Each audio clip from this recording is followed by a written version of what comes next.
as smelly cheese. And shortly you won't be able to buy any of that, even if you do like it, because the evil European Union agreed to the deal that we demanded, which might also do for the British car industry, and that wouldn't be smelly cheese.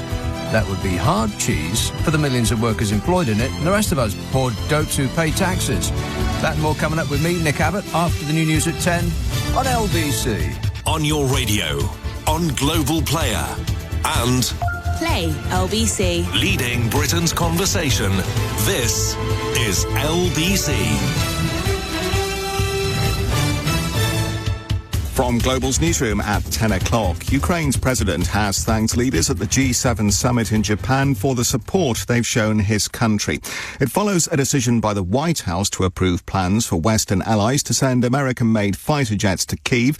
President Zelensky was meeting leaders at the summit. Thank you for all this support. We spoke a lot about future Jets coalition, and I want to thank you and all the partners about this decision, about training mission. It's really very important. The Prime Minister has previously said the UK will provide air defence missiles and drones to Ukraine.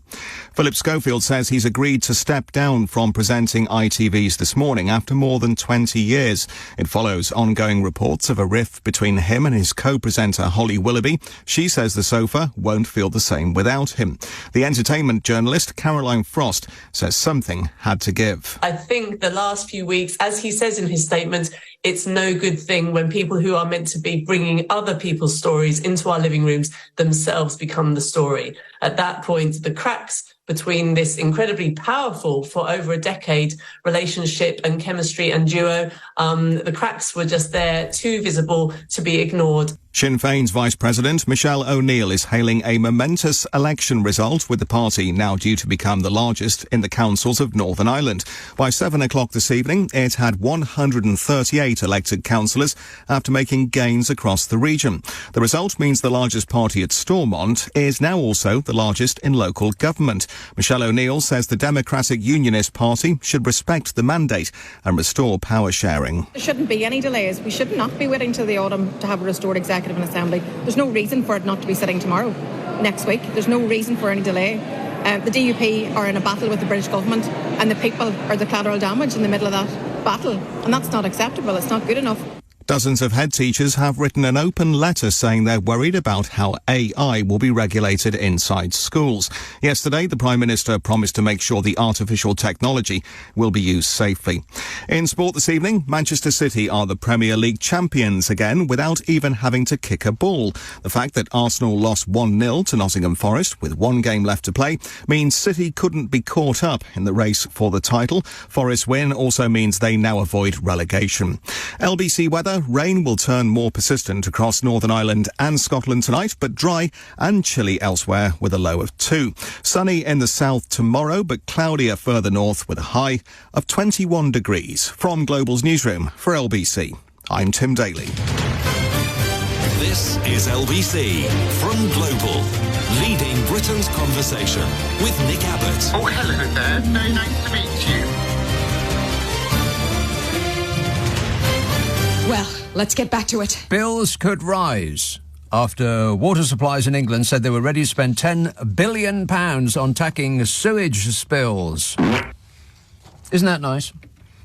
They're going to do what they should have been doing for the past 34 years, but were too busy using our water infrastructure as assets to secure loans of £54 billion, which they awarded to themselves for excellence in running down our most precious resource.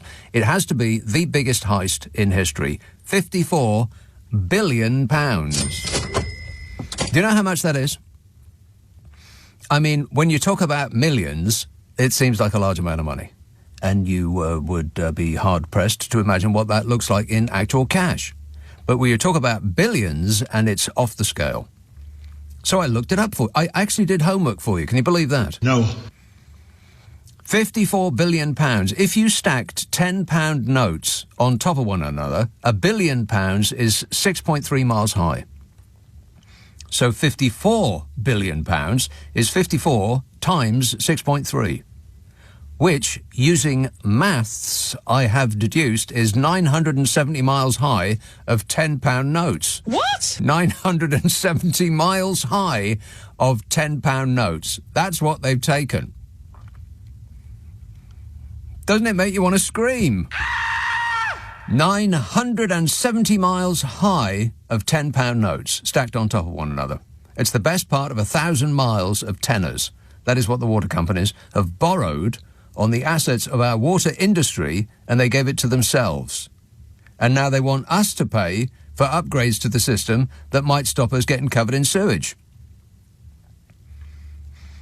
The privately owned companies have apologised for the amount of contaminated water being discharged into rivers and seas. They said, I am very sorry that I screwed up.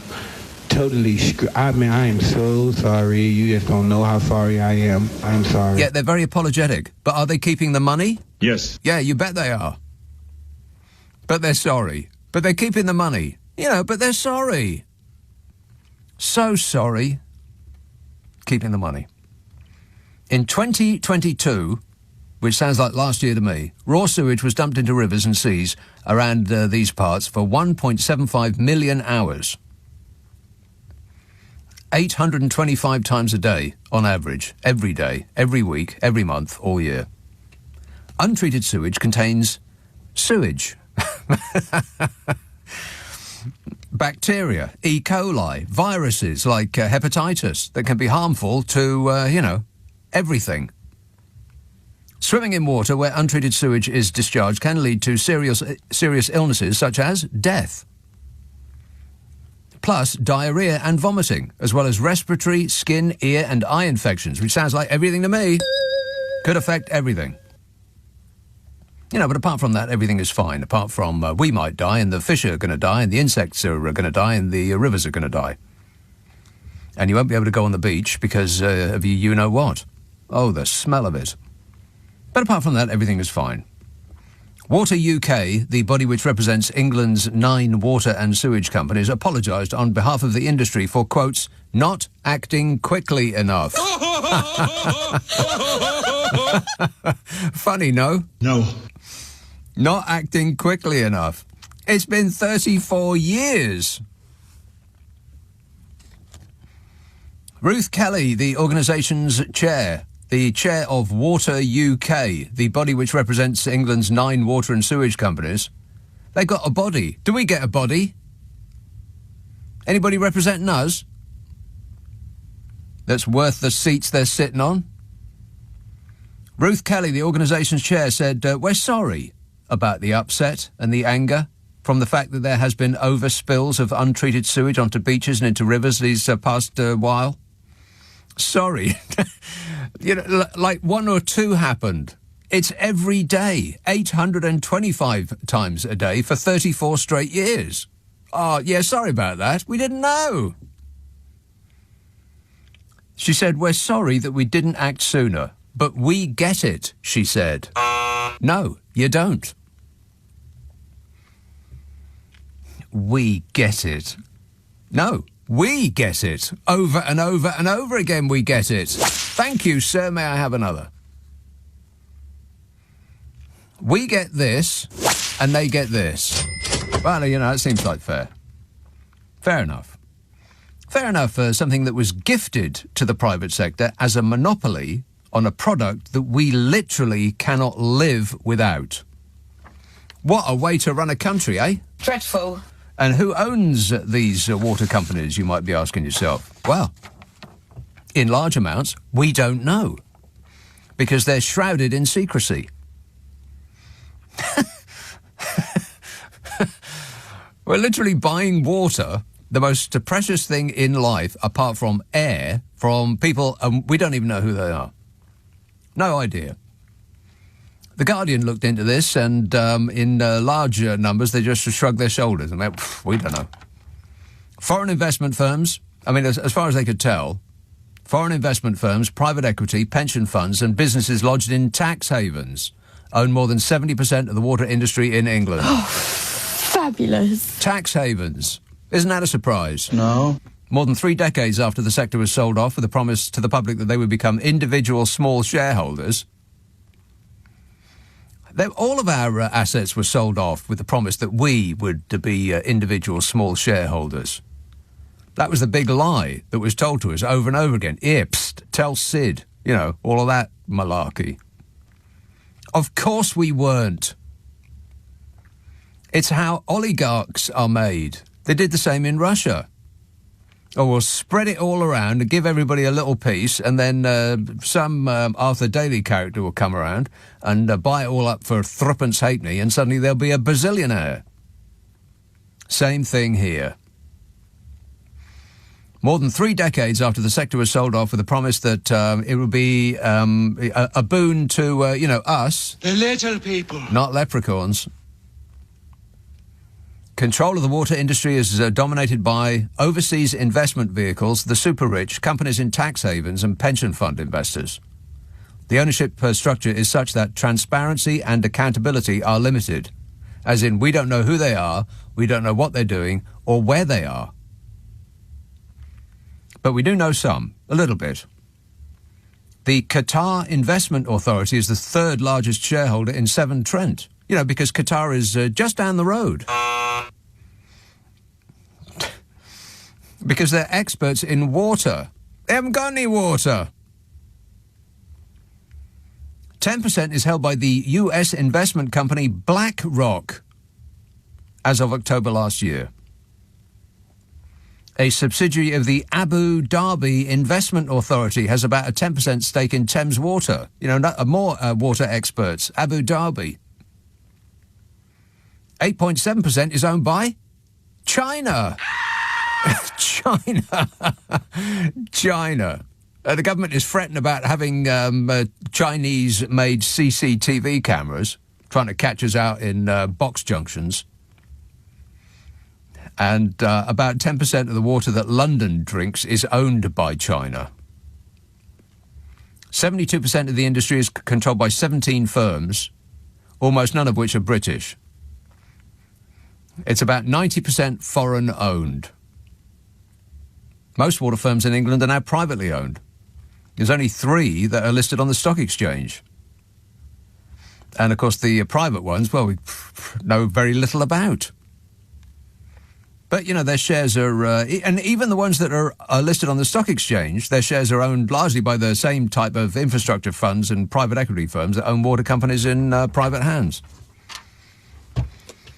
We're the only country in the world stupid enough to have sold off our water. And we knew, or rather the authorities knew, the government knew, the Conservative government at the time was told over and over again that this was a stupid thing to do and you should not do it. And they went ahead and did it anyway. The water industry, after more than 3 decades of running a privatised model, apologised for its failures, promised to triple funding in pipes and treatment works and infrastructure over the next decade to £10 billion, and said that this would be paid for by us poor dopes who pay taxes. I mean, the nerve of these people is just absolutely off the scale. And we were warned about the dangers of private equity taking over the water industry in a briefing that has, you will be unsurprised, been kept secret for 20 years. Ministers were warned about this, and they kept this warning secret for over 20 years. Details of the analysis are still, even to this day, being withheld.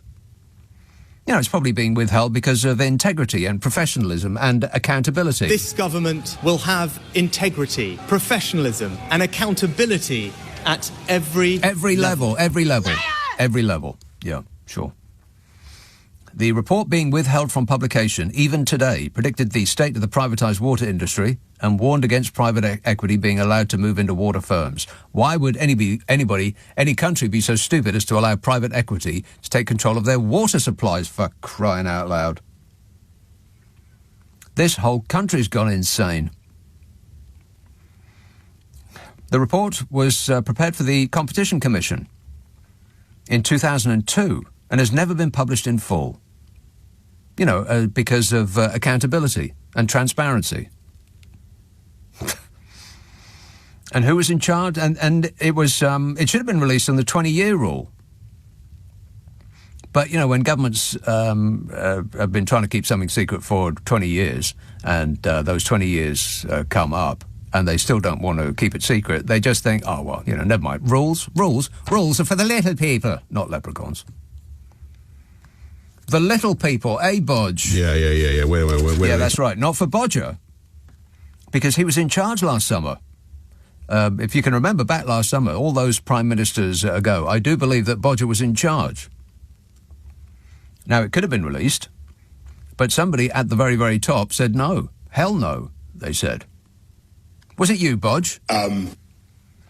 Today, as private equity dominates ownership of the water sector in England, says The Guardian, bringing with it high levels of debt and underinvestment leading to sewage pollution, water shortages and leaks, the author of the report has called for full disclosure of his warning 2 decades ago. The author of the report was Chris Goodall, and I imagine that tomorrow morning he'll be waking up in Rwanda. He wrote the report for the Competition Commission, an investigation into a proposed takeover of Southern Water. He said, my real concern was about the financial structure of the proposed deal. In my view, the transaction created an entity which would prove impossible to regulate, which is where we are today.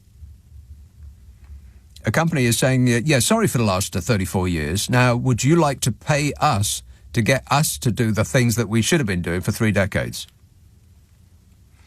And if the answer is no, we're gonna charge you anyway. Yeah, sorry though.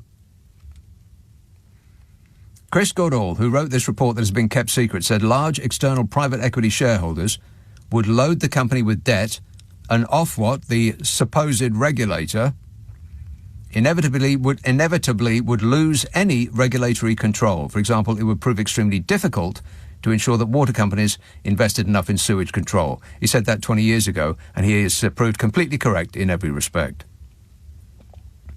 And it's exactly what they did.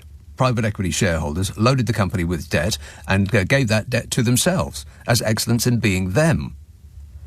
What a racket. The biggest heist in history.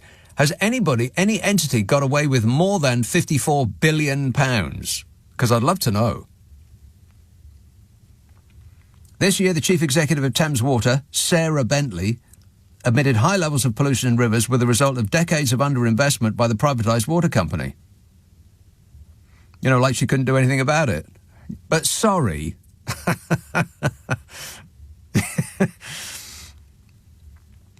I mean, it's not like they didn't have the money. They just chose to use it for other things, or rather, one other thing. New data from the Financial Times shows the 10 biggest water companies have more than doubled their dividend payments to shareholders.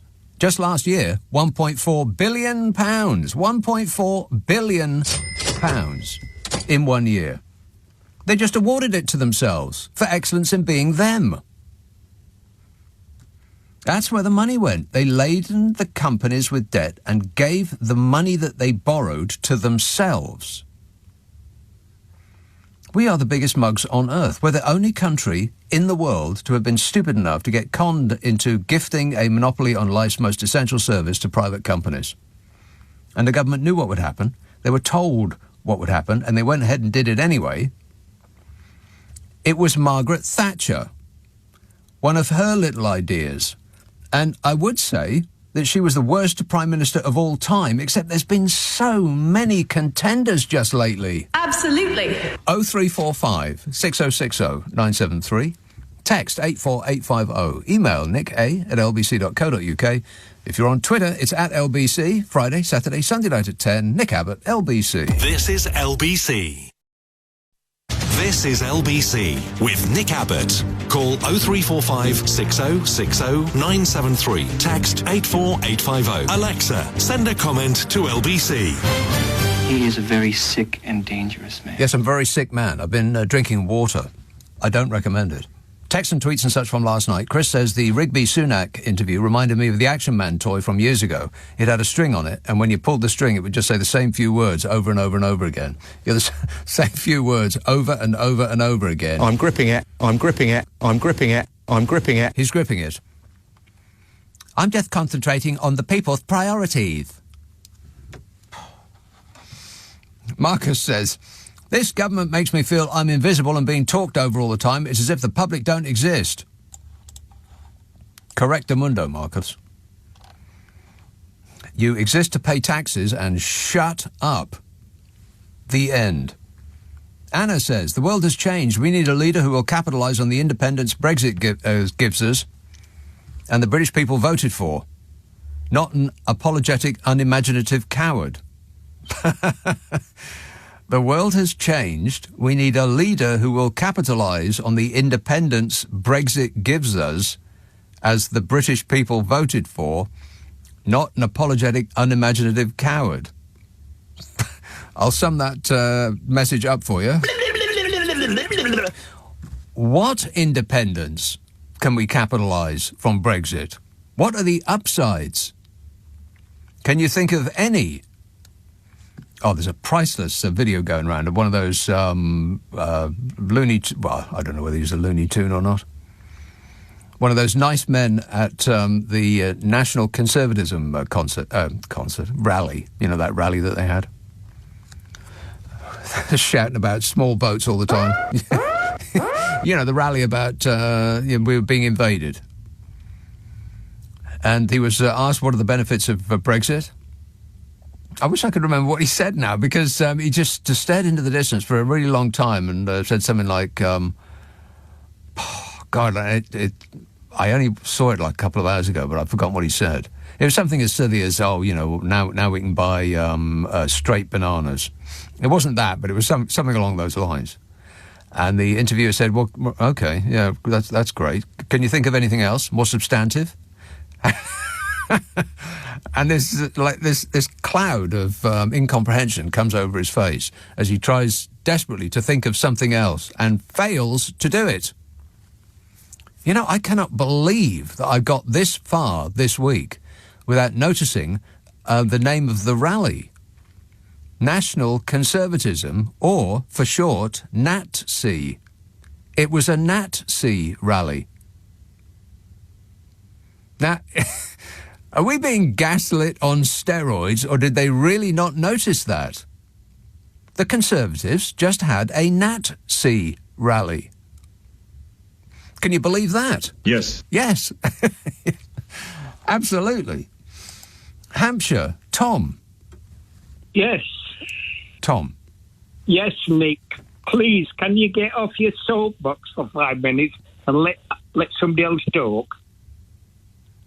I've got the fix on the water companies. First of all, we have a law called the Consumer Rights Law in England, right? The next thing is, if you meet Dick Turpin with a gun in his hand and say, hand over, you don't have to pay him. So my question is, with the water companies, they can ask what they like, but it's only the idiots that pay the bill.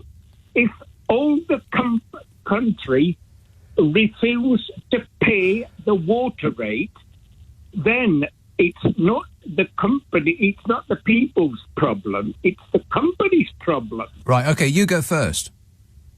Right, the next thing is about nationalisation. The water companies were not nationalised, don't forget. They were stolen off the customers from the start. No, they weren't stolen. They were sold.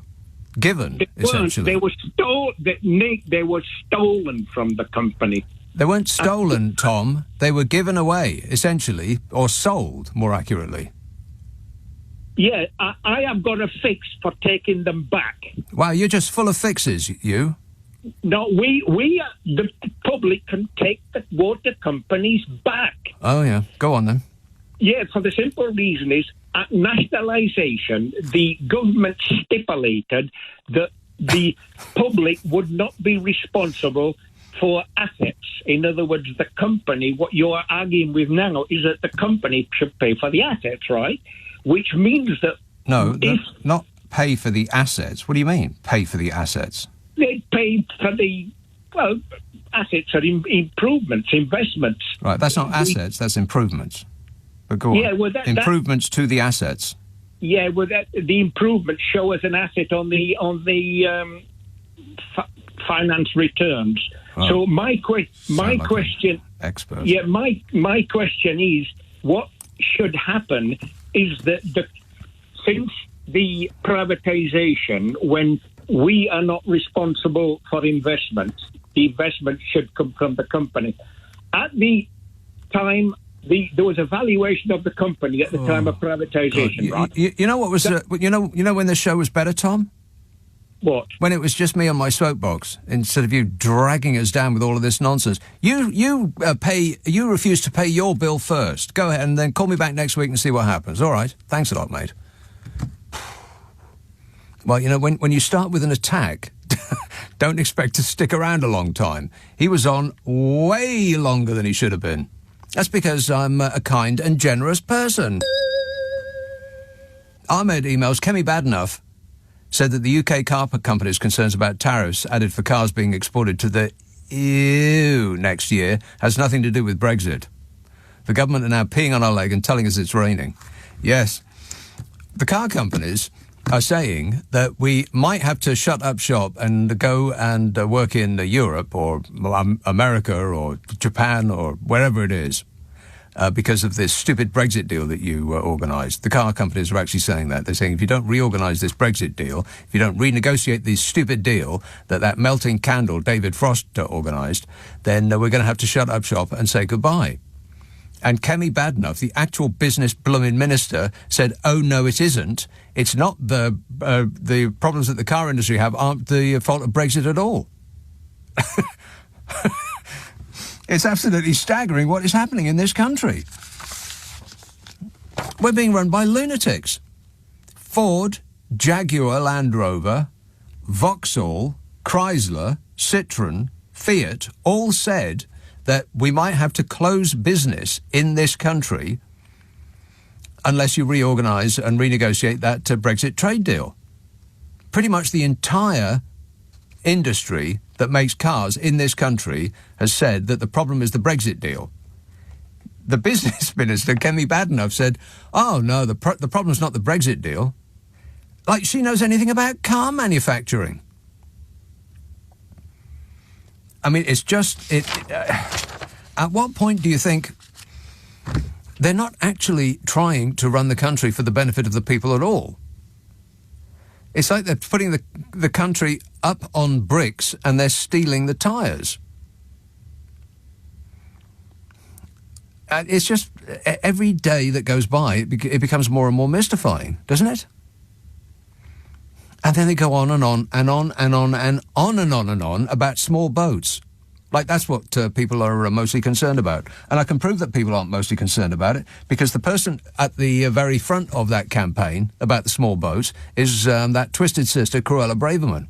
And you know how popular she is? Not at all. Affirmative. Not at all. Minus numbers. I mean, she's about as unpopular as Fishy Sunak. So by constantly saying the same thing over and over and over again, they're concentrating on a very, very, very, very small number of people. And the calculation must be, all they've got to do is get that number of people on board, and then electoral success looms just around the corner. I'll come to that in a minute. I mean, if you don't laugh, you'll cry. I've decided to be amused. 0345 6060 973, text 84850, email nicka@lbc.co.uk. If you're on Twitter, it's at LBC. Friday, Saturday, Sunday night at 10, Nick Abbot, LBC. It's 10:30, the news headlines with Tim Daly. This is LBC with Nick Abbott. Call 0345 6060 973. Tweet at LBC. Text 84850. Listen to him. He knows everything. It comes from being on a soapbox. Tom says the Haaland Globetrotters have won the Premier League. Haaland Globetrotters. That's not bad. The Haaland Globetrotters have won the Premier League. And as an Arsenal fan, I'm gutted, says Tom. Jezza Corbyn is an Arsenal fan too, so I think I'll blame him. Yeah, thanks a lot, Jeremy Corbyn. See what you've done? Bill! You idiot. Richie says, you're being unfair on smelly cheese. I like smelly cheese, says Richard. Yeah, me too. I like smelly cheese. Better in than out, though. Bell says, Cruella is more like the work colleague who brings in fish in their lunch and heats it up in the microwave. Yeah, mackerel. In the microwave. Disgusting. Yeah. 0345 6060 973. Woking, Daniel. Hello. Daniel. Good evening to you. Yes, sir. Yeah, so I was just wondering, like, you know, I hear so much about the government spending money and all of these great things that we're supposed to get benefit from. And HS2, we're supposed to get all this benefit from it. But all I ever hear is it's costing us more and more money. Mm-hmm. What do you think will come of this? You know, like, I don't see ever ends, like, just the waste of money that we could be spending on other things.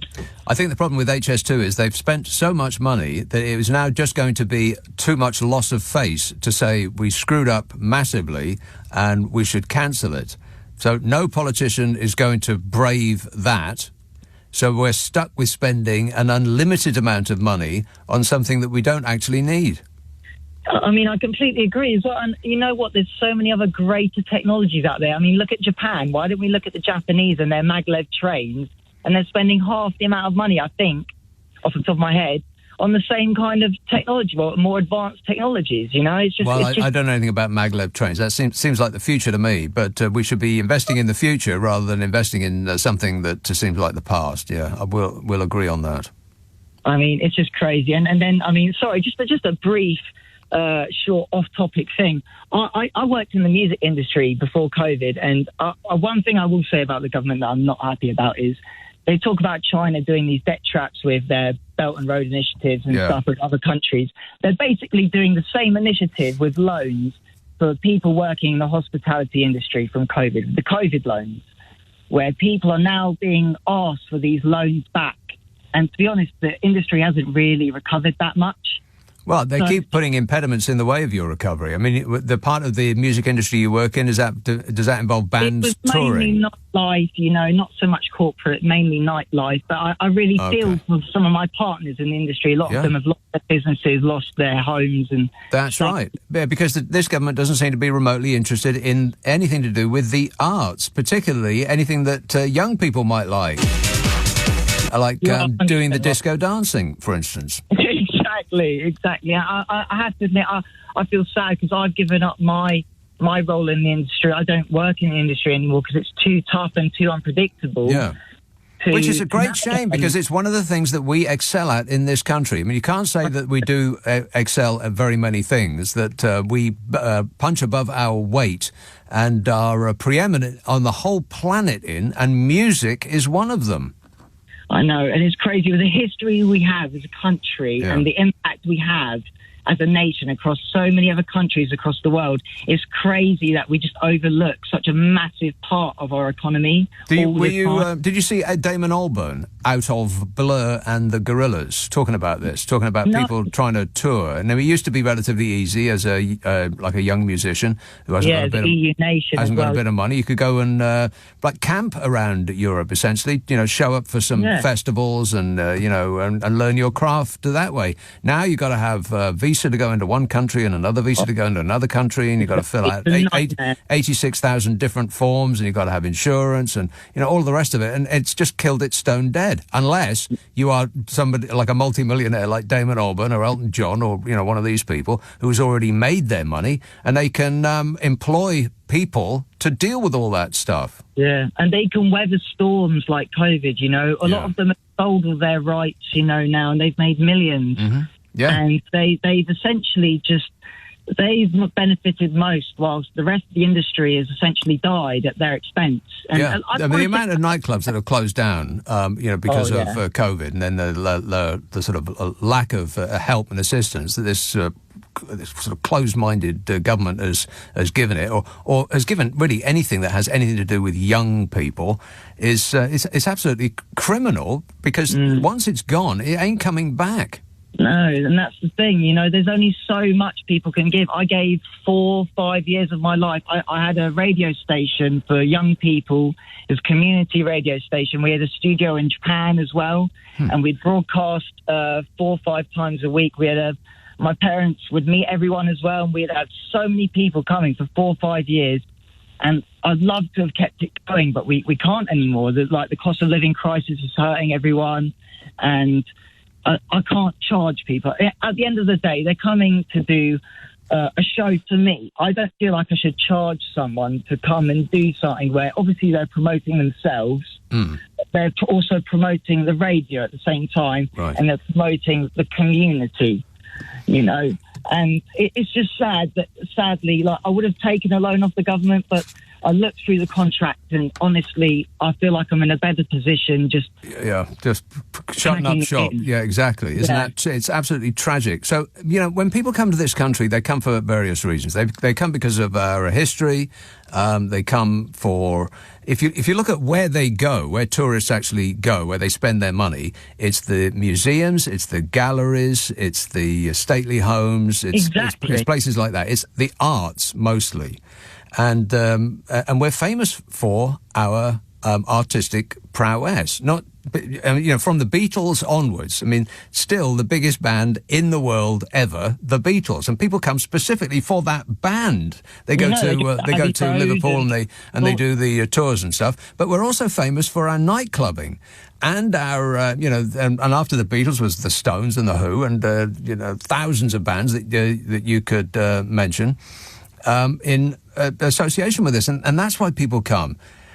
And the government's just let that entire industry just wither and die because they don't care about it. That's the tragic part of it. And once it's gone forever. And there's so many nightclubs closing. It's really surprising to find one that's actually opening up. But I went to one just the other day, not for doing the disco dancing, but it was they have an art show at a place called Beams. Do you know of that? No, I haven't heard of Beams. Yeah, Beams. It's absolutely massive. It's the biggest club I've ever seen in my life. It's so big that you're in the main room and you can't see the wall at the end of the room. You walk and you walk and you walk and you walk and you walk, and it gradually looms into view. But it's colossal. It must be as big as a football field. Huge. And they got an art show there at the moment. I think it runs for about another couple of weeks. And if you like the sort of audio visual and a little bit trippy, then I recommend it. It's called Thin Air over at Beams. It's by London Airport. I recommend it, Daniel. Put it on your list of top priorities. Promise me you'll do that. 100%. All right. Okay. Thanks a lot, mate. 0345 6060 973. Pauline says, I've just had the best drink ever in Lisbon. Booze. Have you ever had a Porto Tonico? No, I don't know if that's how you pronounce it, but that's what it looks like. Porto Tonico, maybe. So refreshing, says Pauline. I'm surprised it isn't served more in bars here in the UK. Well, what is it, Pauline? Is it port with tonic? It's a no from me. If that's what it is, then it's no. And furthermore... No. Although I could do with a couple of pints of that right now, as a matter of fact. Romford. Hello, John. Hi, Nick. John. I was listening to what you were saying earlier, and what I wanted to say was that this company, we've asked them to sort of take the urine, and they've done an amazing job of it, haven't they? Like, you know? That's right. Yeah, that's right. Literally and figuratively. That's exactly what they've done. World class. But world class. When you say we run by lunatics, I don't think we run by lunatics. We run by criminals. Like, you know, when I think back to this expensive scandal, like, you know, they literally were caught with their fingers in the till. They tried so hard to sort of like suppress that from coming out. And then when it did come out, and once all the sort of outrage was sort of overcome, yes, they managed to convince everybody that they weren't being paid enough money. Right. You know, it was our fault for not giving them enough money. Like, yes, you know, stupid us. So if you could pull a trick like that, do you not think like you could do anything really? You'd feel like God, wouldn't you? You know? Yeah, rules do not apply anymore, and it specifically happened during the tenure of a certain individual. Yeah. Wait a minute. At that moment, he went full Trump and took us in that direction, a direction in which facts don't matter anymore. Everybody gets to have their own facts, and rules are just for the little people. The little people. Not leprechauns. I know when he sort of like was doing those briefing things, you know, the COVID briefings, and it was all coming about Dominic Cummings. Yeah. And they were asking those the two medical guys was it witty, talent. Yeah. What they thought about it, and he wouldn't let them answer, would he? Like, No. you know, he said, you know, he was people will make flank- up their own mind when Yeah, you have an election. exactly, but right. We He just was- won't give them one until, Yeah, he was. you know, it's he the was, last possible moment. He was flanked by dower and dowerer. Yeah, I remember that. It's almost like a sci-fi film that I'm remembering, but that was real life. Can you believe that? All right, thanks a lot, John. Yeah, we are being mugged. It's at some point you have to think, well, this is not a succession of governments that have been inept. It's not that they're not very good at what they do. I think they're very, very good at what they do. It's just that what they do is not in our interest. They're not inept. They're, what's a nice way of saying evil? 0345 6060 973. Text 84850. Email nick@lbc.co.uk. And if you're on Twitter, it's @LBC. Friday, Saturday, Sunday night at 10. Nick Abbott, LBC. Nick Abbott on LBC. Call 0345 6060 973. I think he's portraying a quite stupefying ignorance. Yeah, thanks a lot, Bodge. You're the best. He's just bought in cash a 9-bedroom house with a moat, if you can believe that. We just don't know whose cash it is. Whose cash was it, Bodge? Can you remember? Yeah. Wait a minute. Yeah, just curious. Trev says, every time I think that the Tories have reached the depths of moral depravity, they managed to drop down deeper. Another Tory money launderer bobbles up to the surface today. Which one are you talking about? Jane says, I want to move to Iceland, where the tap water comes from natural springs and has no chemicals. It's delicious, says Jane. Yeah, the problem with Iceland is that you might run into Bajork at the airport. Let's have Hastings. Gary. Hey, Nick. Firstly, with your Irish accent, little people, be careful. You might get the accent guy ringing up again. Which one's that? I can't remember, but he was pretty keen to make sure that you looked after Yorkshire. Can't remember when it was. But anyway, that refreshing drink you wanted, I live in Hastings, as you know, and Southern Water look after us. Oh, yes. Hundreds of millions of pounds worth of fines have been dished out by them, and basically they are owned pretty much by JP Morgan and an Australian company, which is pretty handy. Yeah, just an Australian company just down the road. Yeah. Well, and that refreshing drink you wanted a moment ago, in February, there's pretty big headlines down here that the drinking water and the water off the beaches have unacceptable levels of fecal pollution in them. So, well, I would say, this might be just me being picky, but I would say any amount of fecal matter in water is unacceptable. Well, you've obviously not been down to Hastings any time recently, but yeah, I mean, you're right. Not in a while. In general, you are correct. Yeah, don't go on the beach, don't go in the sea, don't go to Hastings or anywhere near the coast. It's pretty much. Yeah, it's pretty much like that. But I'll say one thing: the water's one thing. You can't move in this country train-wise without travelling on either a company owned by the German government, the Dutch government, or the French government. Yes. And actually, my favourite one is London Northwestern, which is owned by the Dutch government and a Japanese company. Right. So, you know... We are subsidising that? their trains. That is why their trains are less expensive than ours, is because we, dopes who pay taxes in this country, are subsidising their train system. Not only are we subsidising so that they get better prices, but also come on, look how efficient ours are.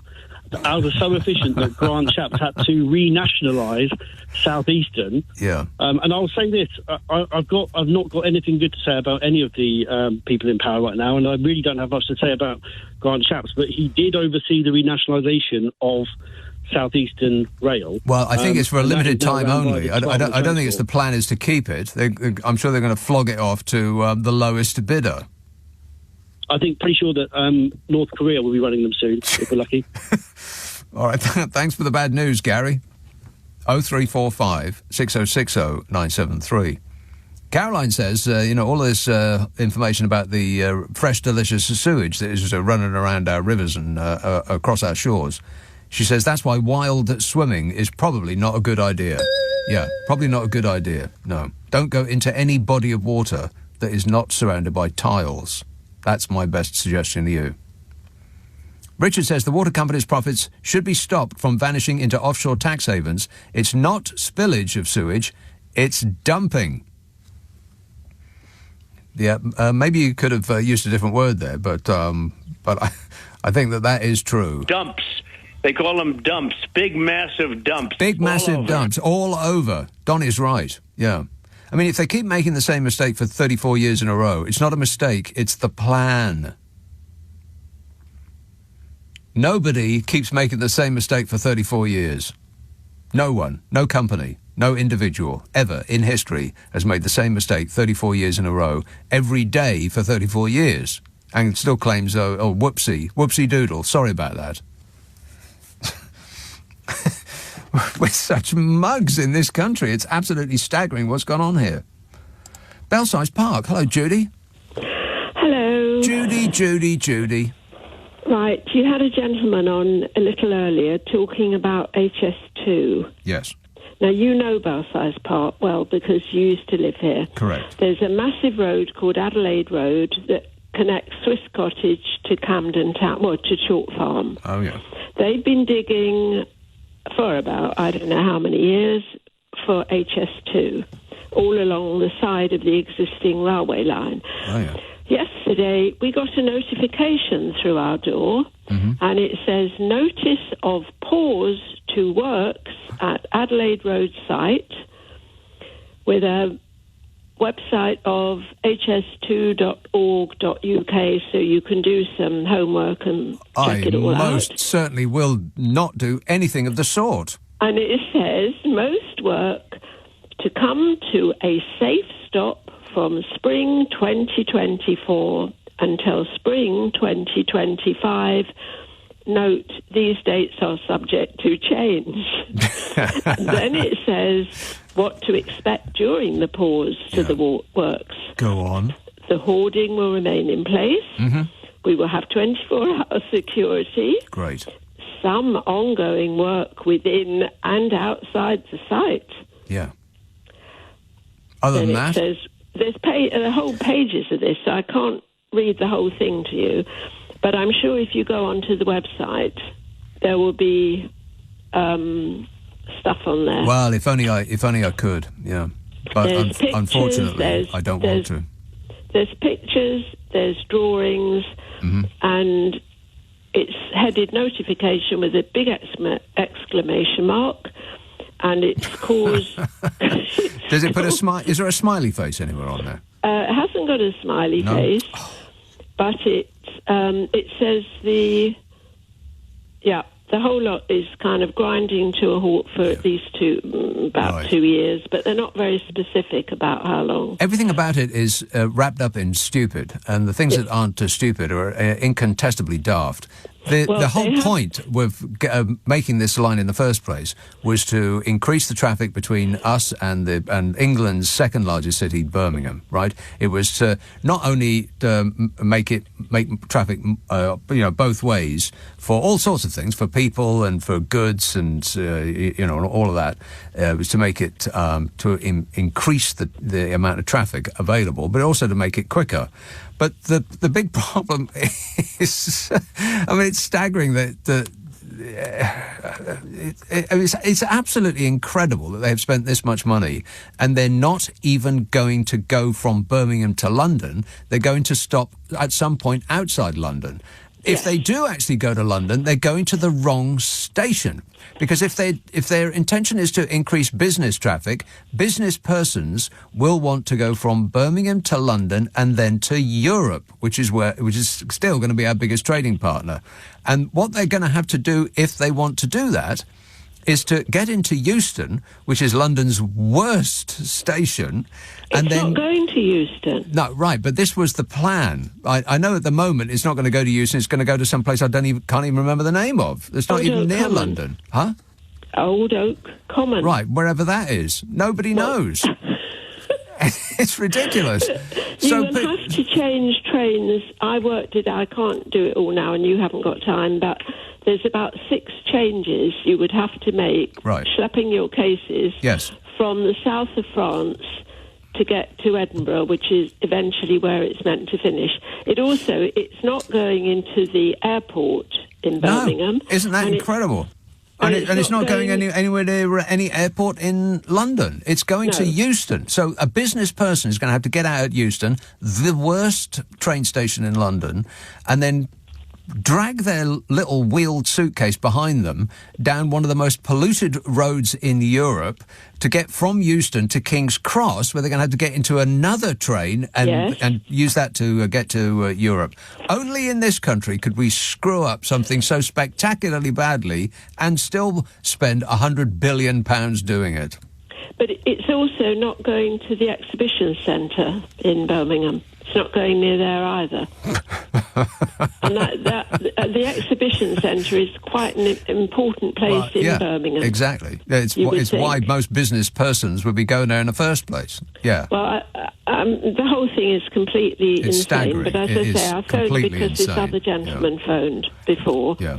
But I'll leave it to you or your glamorous assistant to get hold of these leaflets, and you can read it all out next week to everybody. Right. Well, that does sound like homework, which is something that I am allergic to, Judy, but it's a nice thought, if only I was willing.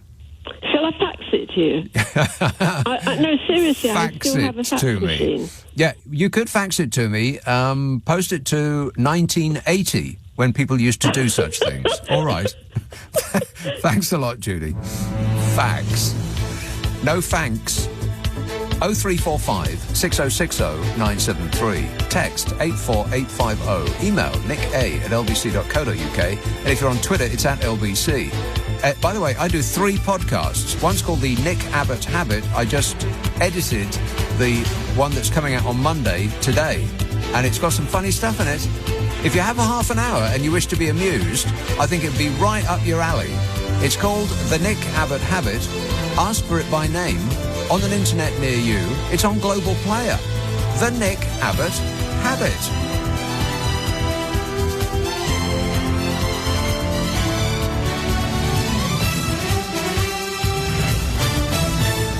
On your radio, on Global Player, and Play LBC. leading Britain's conversation. This is LBC.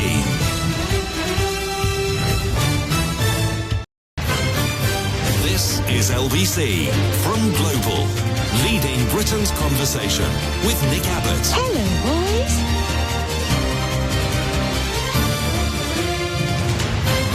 What number are you calling from? 0345 6060 973. Martin says, listening to the horror stories of English water companies, I am so glad to be Scottish. Our water is ours. We don't have water meters, and it's the freshest in the UK, he says. Ben says, we've got the best water and sewage treatment system than any other third world country. Oh, I screwed that up. Sorry about that, Ben. I bet he's worked on that for ages. Ben says, we've got the best water and sewage treatment system of... No, you see, it's not me, it's him. He screwed it up. Not the best water and sewage treatment than any other country, any other third world country. That don't make no sense. We've got the best water and sewage treatment system of any third world country. That makes more sense, Ben. So you deserved that. Hull. Hello, Charles. Oh, hi. Hi, Nick. Charles. The battery's running down on the old phone. Is it? Yeah, it's regarding the touring of Europe that you mentioned earlier. Oh, yeah. And who was responsible for negotiating with the EU? I think it was that melting candle, David Frost. Yes, it was Lord Frost, as we know him. Yeah. Would you believe, I heard about 2-3 weeks ago, Lord Frost wants to ditch his lordness so he can stand to be the leader of the Conservative Party. I would encourage him to do that. Yeah.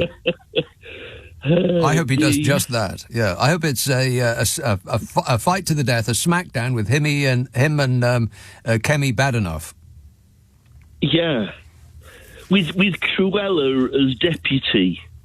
Yeah, I don't care. She has to be in there somewhere. I mean, could you imagine a less likeable bunch? It's just beyond belief what is happening in this country. Yes. Oh dear. Where do we go? Do we go even crazier into the darkness? I would imagine that's exactly where we're going. Yeah, we're going to be dragged kicking and screaming into the crazy darkness. Yeah, I mean, that's the only place to go from now. They tried the light, and the light didn't work, so now we're going into the dark. Yeah.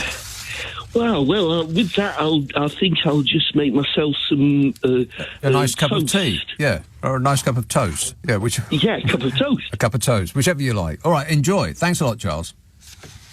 New statistics from the market research firm YouGov reveal that the Home Secretary remains deeply unpopular. The British public has her net favourability score at minus 38. That's down from the previous week, if you can believe that.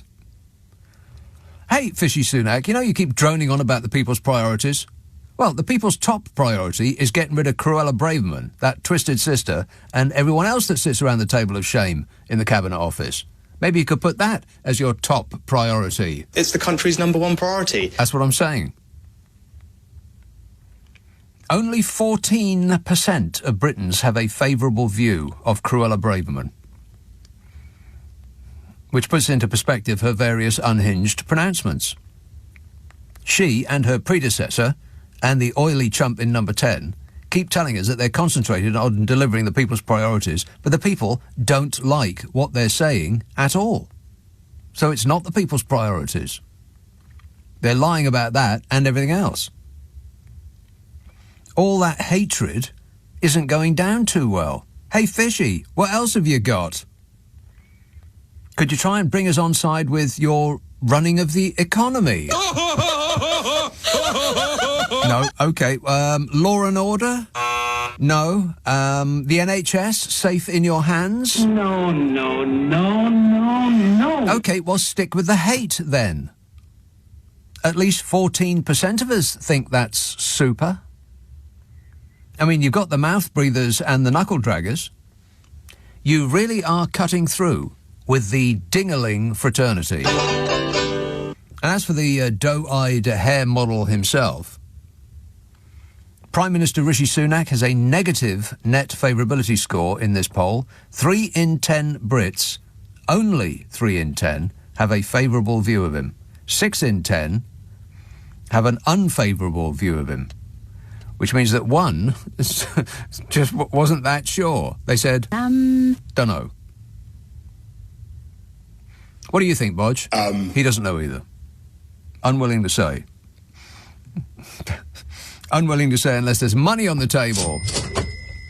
And then he'll drone on for 30 minutes. Paw! Fishy Sunak, a net favourability score of minus 31%. I mean, the only thing that would poll worse than that would be a glass of fresh, delicious, slightly brown river water. Disgusting. But, keep telling us about the people's top priorities. Under my leadership, the government's priorities are your priorities. Oh, that sounds super.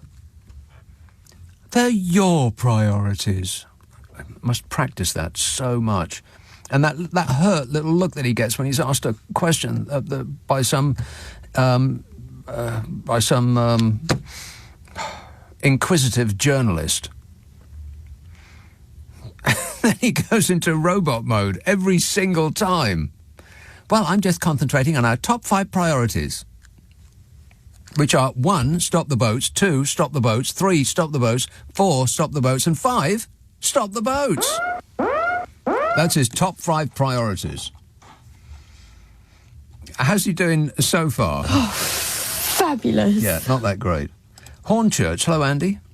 Hello, Nick. How you doing? OK. Well, right, listen, I've just been having a conversation with my brother. Hello, Graham. He's still listening. But, what's the Minister for being horrible at the moment? Cruella Braverman. That's the one, yeah, that one. She's got a point, actually. Yes. Right? She's saying about all these immigrants that come over here and break the law. We should deport them, you know. So. Yeah. So they're rapists, they're murderers. Some are nice people, I suppose. Whatever Trump said last, that's what they say. Pretty much. So, where's she from? Westminster. That's obvious. I mean, you can tell by her haircut. But I mean, where is she? I mean, is she up for a drink or a driving ban or something like that? I believe that she was caught speeding.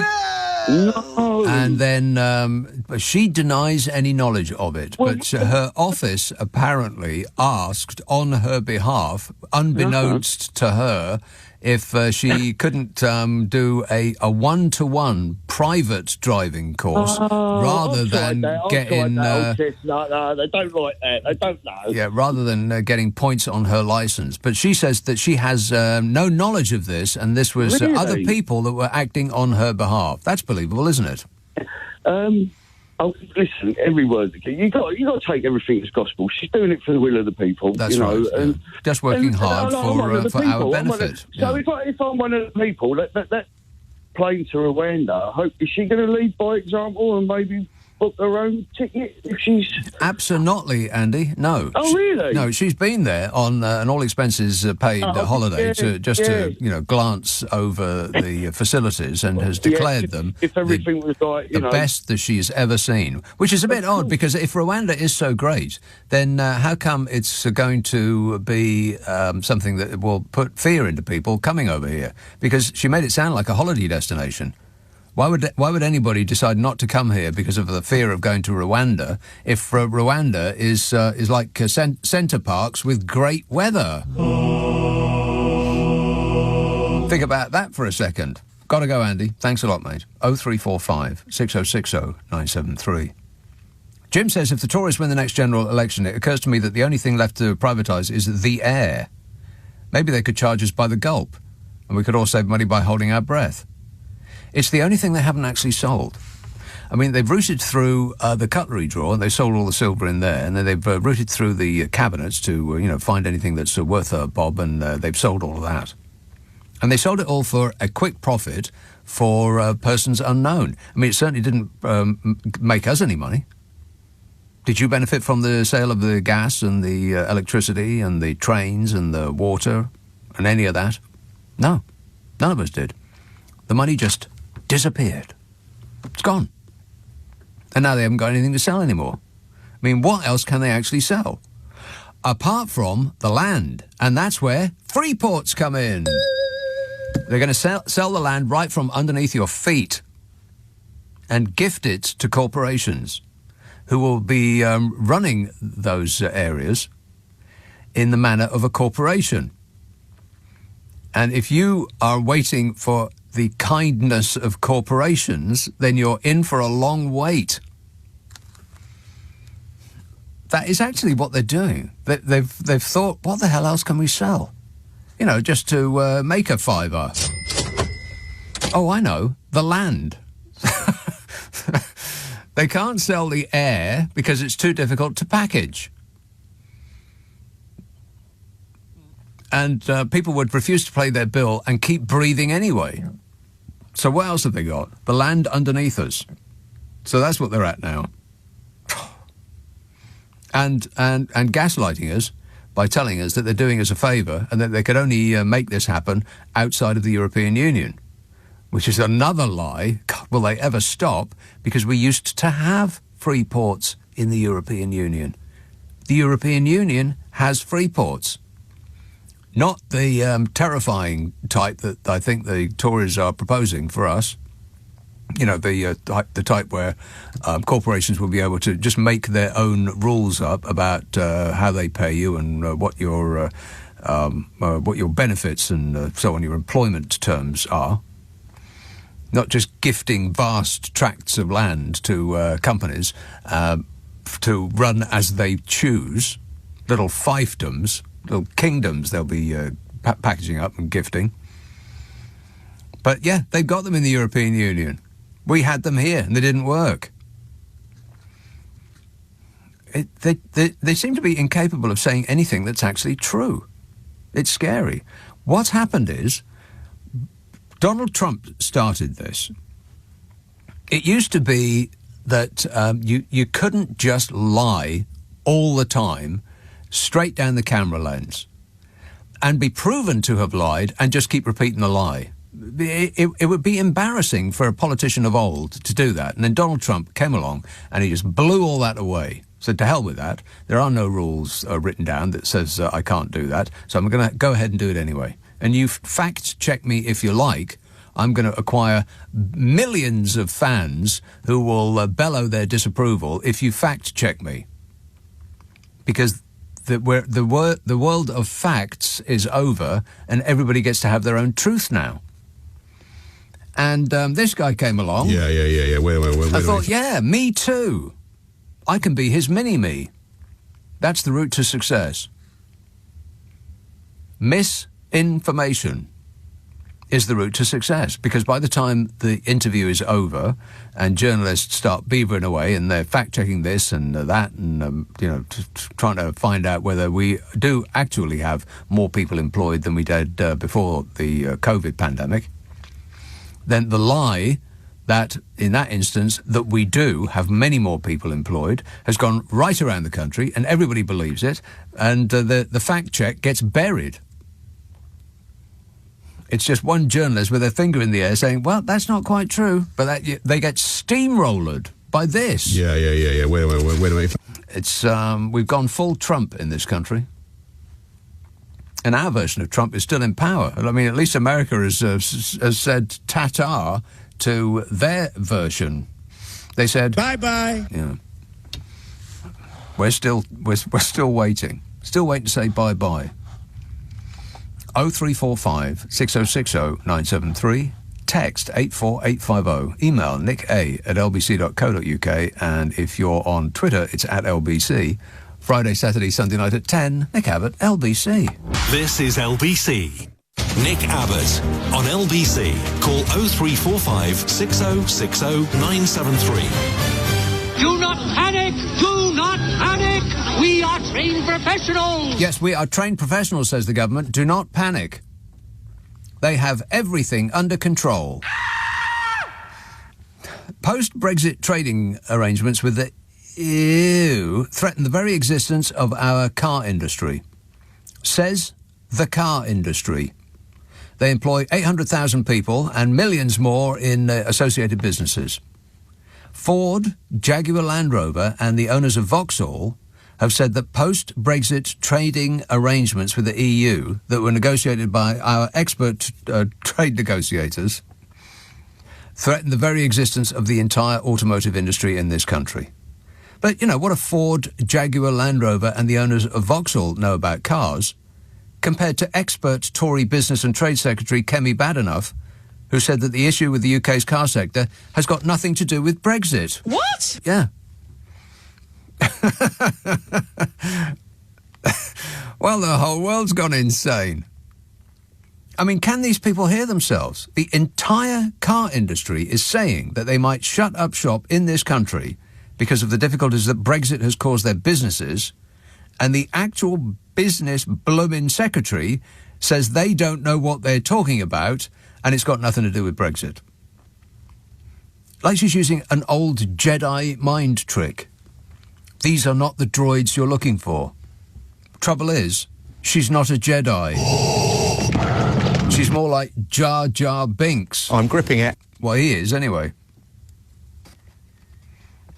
I mean, where does the Tory party keep finding these geniuses? Is there a dummy-making facility in the back of number 10? How do they keep coming up with them? It's like they've got an inexhaustible supply.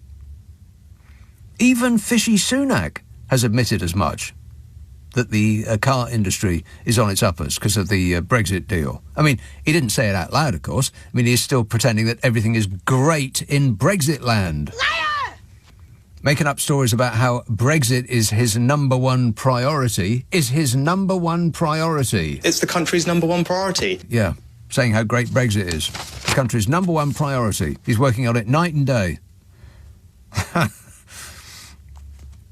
So Fishy is now lobbying the EU to delay a change in manufacturing rules in the Brexit trade deal that the Tory government negotiated.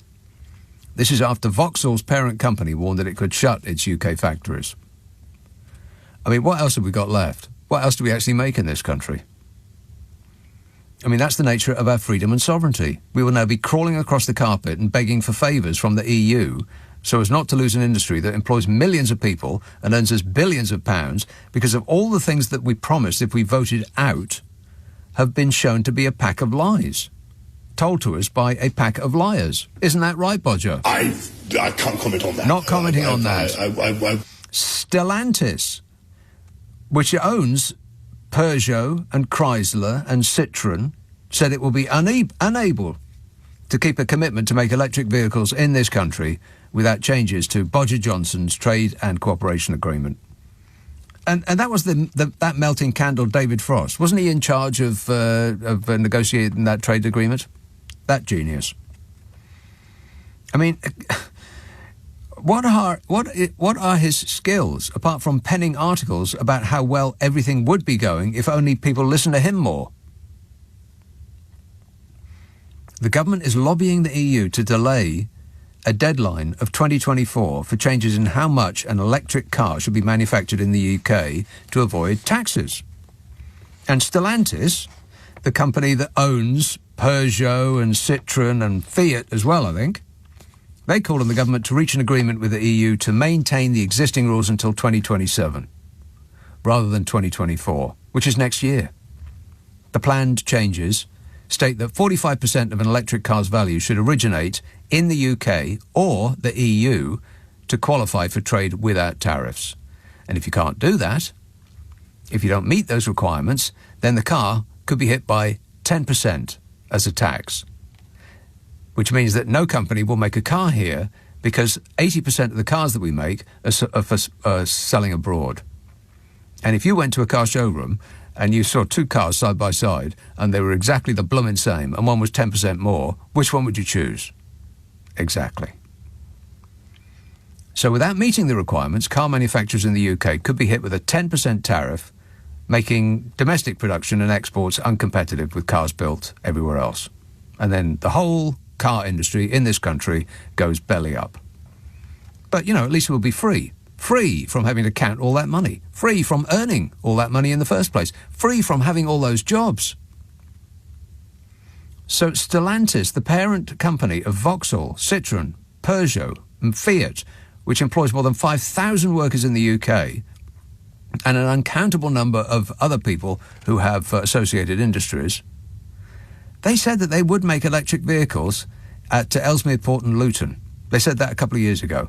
But then our experts negotiated a super soaraway trade deal with the EU, which completely screwed up that plan.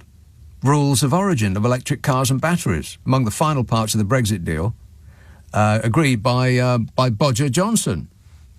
That expert. The great big greedy nincompoop. I couldn't have put it better myself.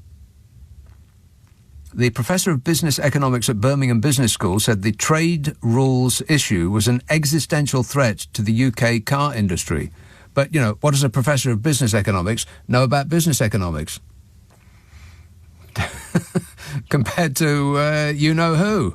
Yeah, or any of them. How's Brexit going, by the way? Brexit's going great. Well, he used to say that. You don't say that no more, but he used to say that. 0345 6060 973. What an absolute shower. Chichester, hello, Kevin. Oh, Nick. Good evening. Kevin. How are you? Good, thanks. Excellent. I want to speak to you about sewage in my face. Okay, go ahead. Yeah, so there's a bit of a problem, isn't there, allegedly, with sewage being discharged into open water. Mm-hmm. Puts people off, was it wild swimming you called it? It's when you sort of swim in the water without tiles and things. Yeah, like going near a river, going near the shore, you know, all of those things. Yeah, don't go to Brighton. Quite familiar to me, quite familiar territory. Right. Anyway, I spoke to I'll be very careful what I say, and I'll consider the legal interests of LBC and so on and so forth. But I spoke to a lady Yes. who allegedly used to work for a water company. Right. And I was talking to her about the quality of water in a certain area, which I won't go into. Mm-hmm. And I said, how is it actually regulated, i.e., how do we know how much is being pumped out? Right. And she said to me, well, what happens is the water companies are responsible for documenting. Yes. They mark their own homework. Poo-poo. Yeah, that's right. Any plop-plops that go out into the fresh water or supposedly fresh water, supposedly they mark their own homework. Yeah, exactly. Isn't that great? And I think, well, yeah, it's fantastic. What For could them. possibly go wrong? Yeah. Yeah. I know. Yes. I think, well, how strict are they marking their own homework, so to speak, And she allegedly said, well, she said allegedly, they're not too tight at doing it. And sometimes, allegedly, some of it slips through the net. Yeah.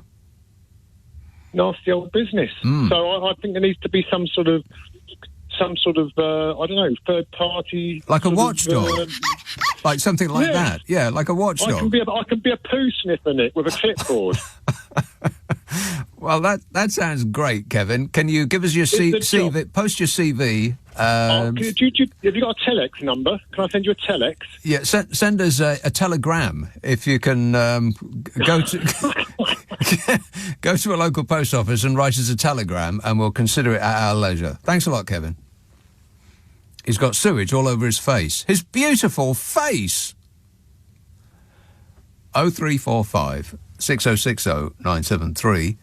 Text 84850. Email nicka@lbc.co.uk. And if you're on Twitter, it's @LBC. Of course, nobody really cares about anything like this because everybody's concentrating on a television show that goes out in the morning.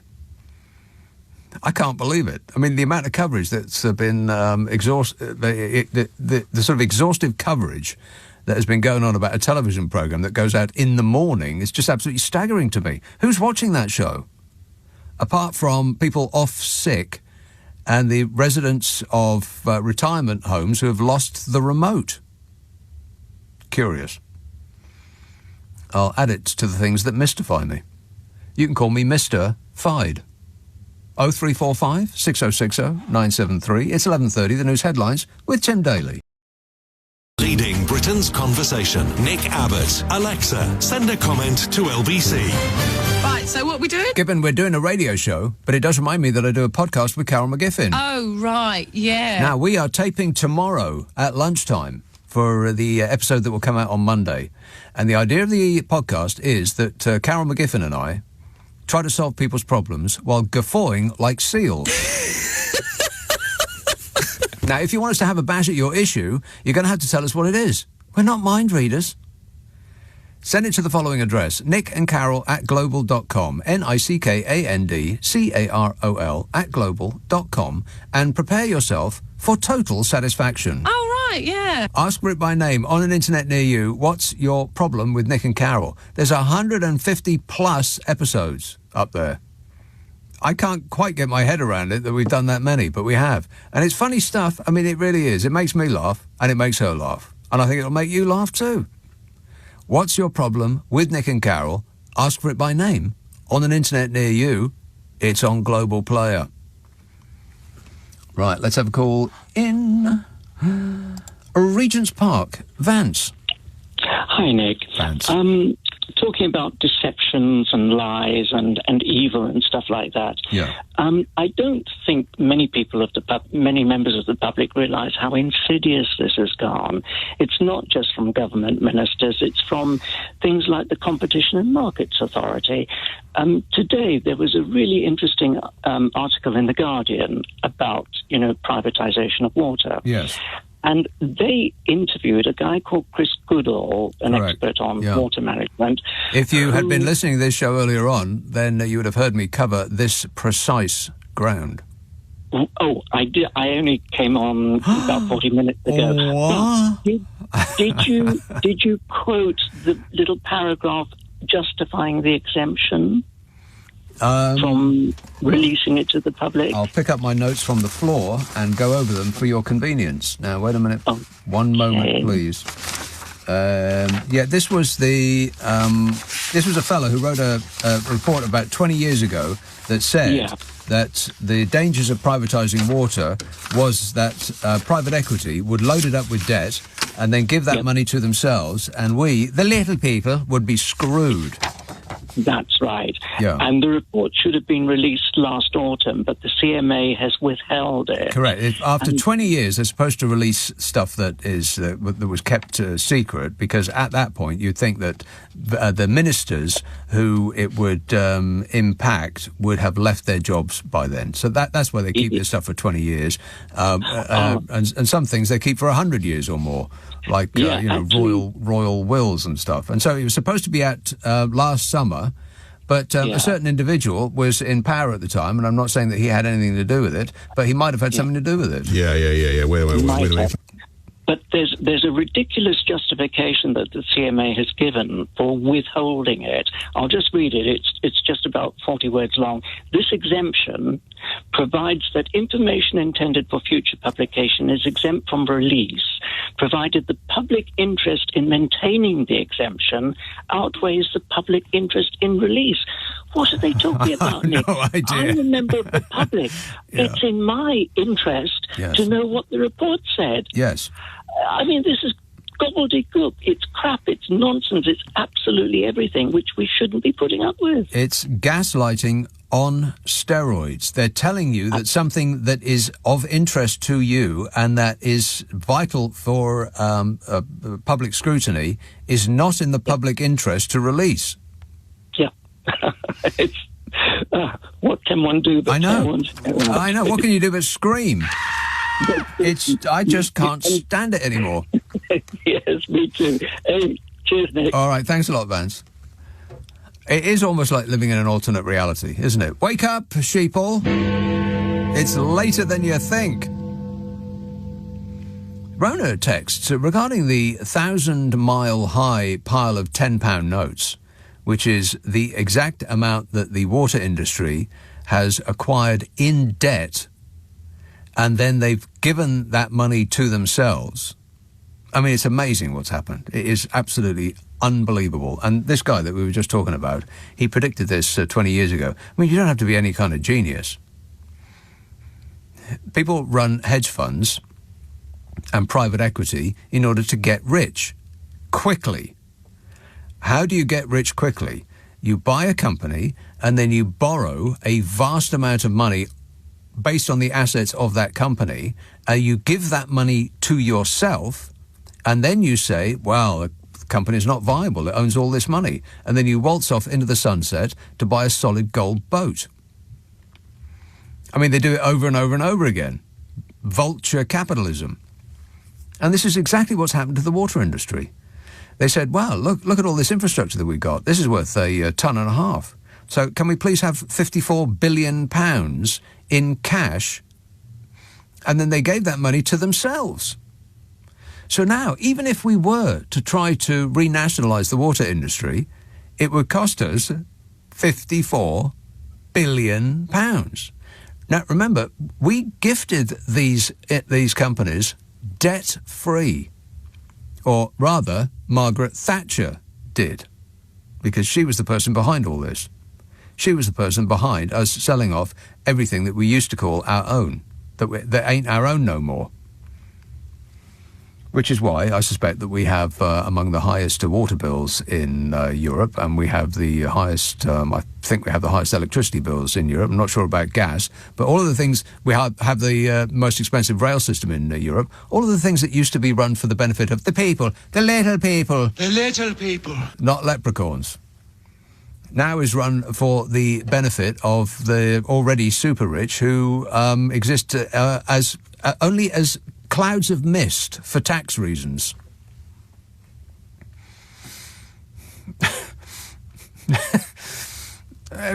You just can't get your mind around it.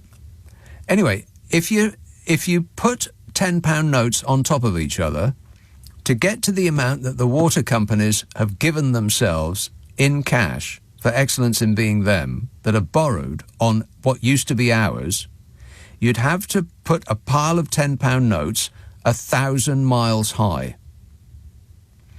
And Rona texts, regarding the 1,000-mile high pile of £10 notes, how long would it take to fall back to earth if you were to climb to the top of it? And the answer is, says Rona, and I checked this during the break, this is correct.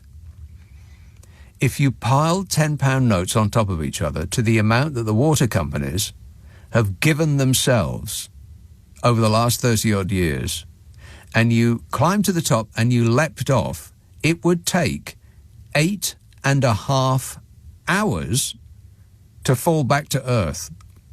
That's actually true. 8.5 hours. Puts it into perspective, don't it? Malvern, Judy. Oh, Nick, hello. Judy. Oh, Nick, it's been so long. It has. Yeah, but I listen every week, you know. I know. When I'm gardening, actually, with my son, who loves it. In fact, I have to bring my radio out when I'm digging all my weeds up. Have you noticed this year has been absolutely excellent for three things? Daisies. Do you have any daisies around your way?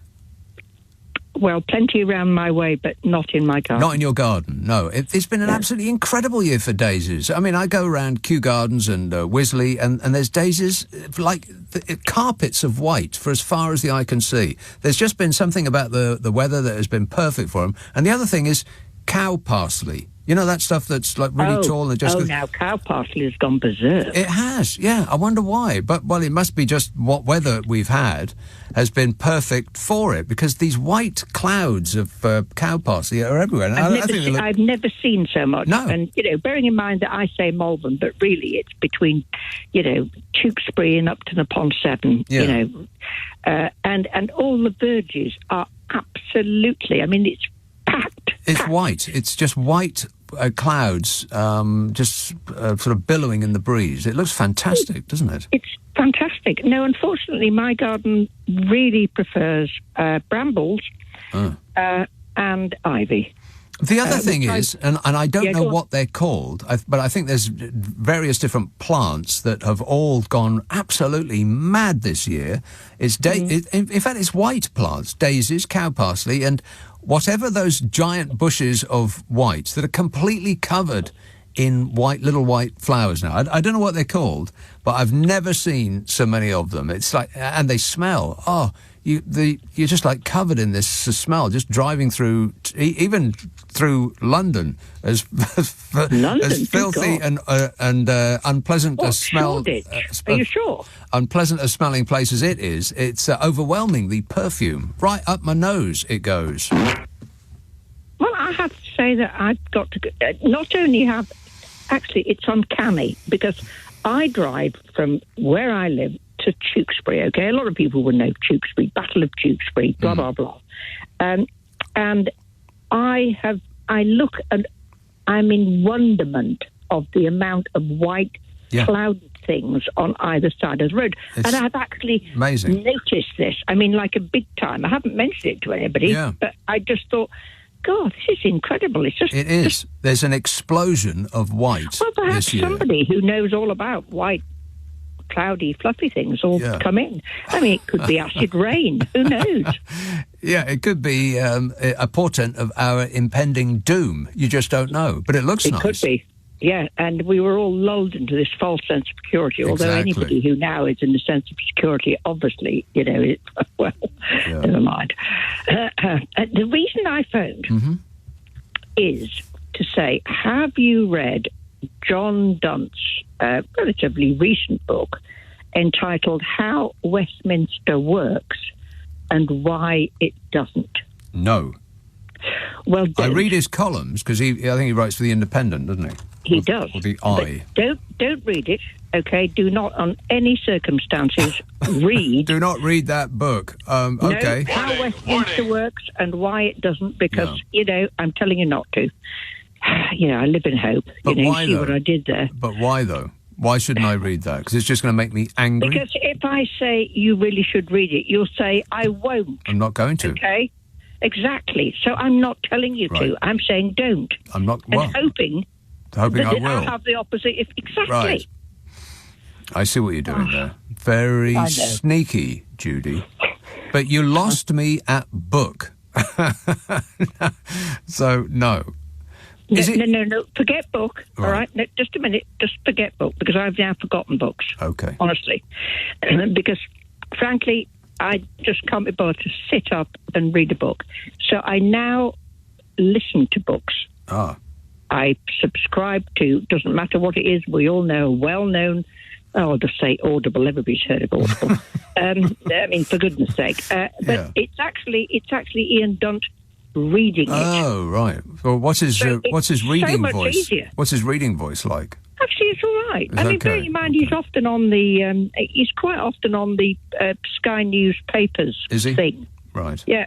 No, he speaks well. But doesn't it make you angry? I mean, it sounds like the sort of thing that would just make me irate. No. Actually, no, you'd actually just feel terribly self-satisfied. Oh.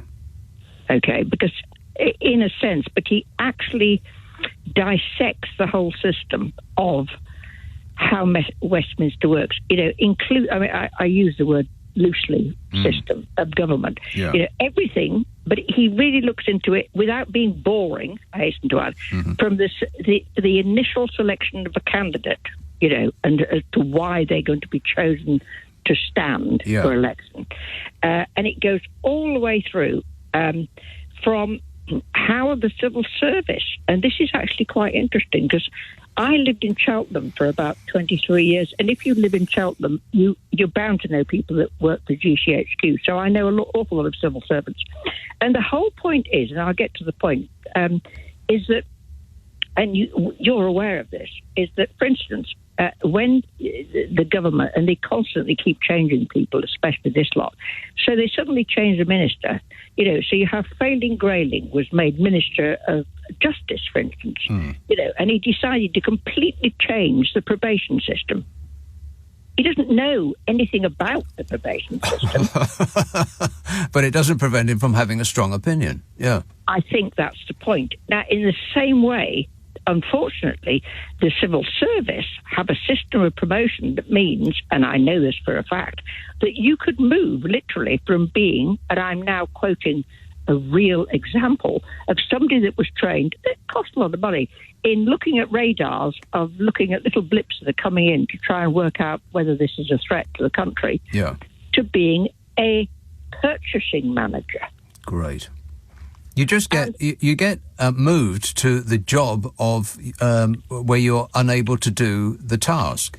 You keep getting, but this is the same all over. You keep getting promoted. You do well at a job, then you get promoted to another job, and then you stop at the job that you're not very good at. I can't remember whose rule that is. I know that rule. I know the rule, but that isn't the point. The point is that if you think about it, and you know this, that in government you can be moved all over the place, and you can suddenly be like Grayling. You can do that, and then suddenly you're responsible for something else, and you've no idea that actually is amazed that, that the Channel of Dover is quite important as regards to trade. Yes. But it's staggering. Because he knows nothing about it, and frankly, neither do the others. And honestly, it's really worth reading, but don't read it. Okay, on any account. And by the way, I'll send you that via Peri Express or Morse code. No, don't do that, Judy. I'll send it to you by Morse code because it's where it's at. Send it to me by power of thought.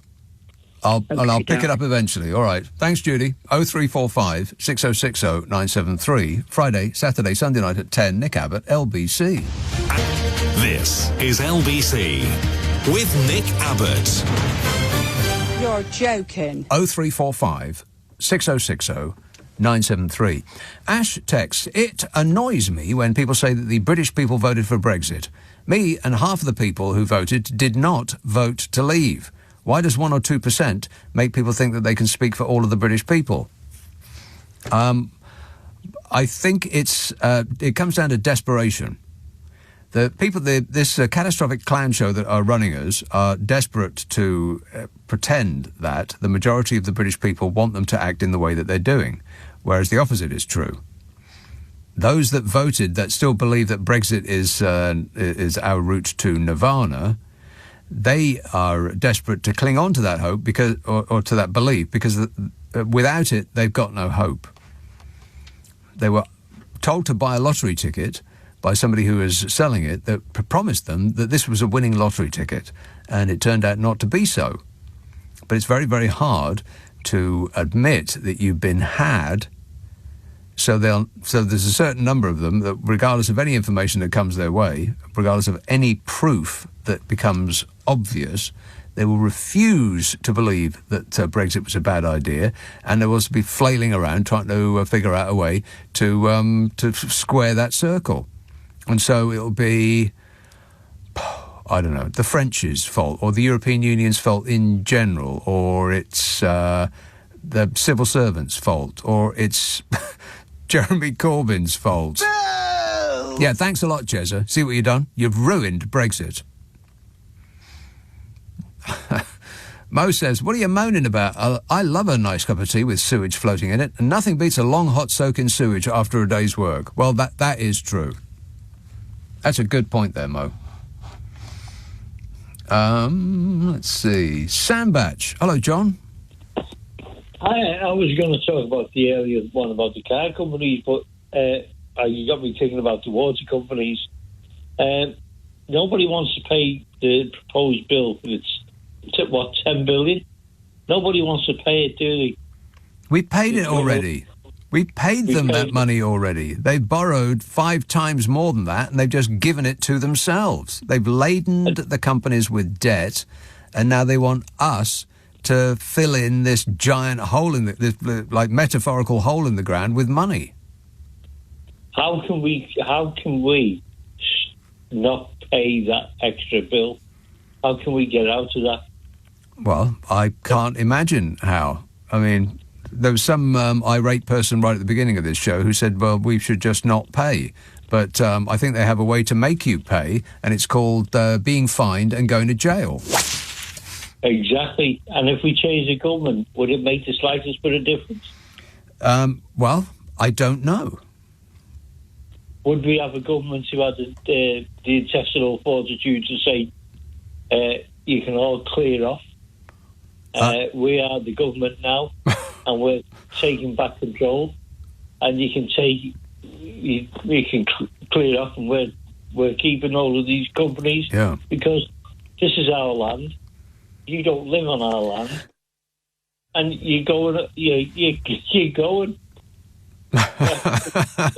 Well, I don't know the answer to any of that, John, but I do appreciate you using the phrase intestinal fortitude. Excellent use of syllables there, that man. But there must be a way that we can not pay. Well, somebody called in and suggested last week that we should start finding. I mean, Nick Ferrari said on TV the other day that we should start putting people in jail. That is almost certainly not going to happen because, corporate responsibility, and that would put a chill down to the spines of corporate, the corporate fraternity, and that none of them would ever come here anymore. But if we started fining them, like serious money, rather than just pocket change, which is what we do at the moment, if we could get up to £54 billion in fines, at which point they would say, well, our companies are worth nothing anymore, then we could buy them for a penny. Exactly. Just keep fining them until they're so sick of paying fines, and the cost of the fines will make the water companies to them valueless. Yeah. And they'll say, well, we're heading off back to China. I'm taking Yes. You know those horrible Chinese that keep listening into our phone calls? Yeah, those ones. We actually let them buy our water. I mean, how stupid are we? It's just absolutely incredible what's gone on in this country. I mean, it's a clown show. I mean, is there any other way of putting it? It's one of those clown shows that's not funny. All right, thanks a lot. If our government had 2 brains, one would be lonely. Wow, you've just scrambled my brain by saying that. That'll take me a couple of hours to figure out. Leave it with me. Thanks a lot, John. 0345 6060 973. Dave texts, do you think that Reese Smug's real name is Jerry Mander? Well, he said the quiet part out loud this week, didn't he? Good grief. He said... My view. Yeah, we know.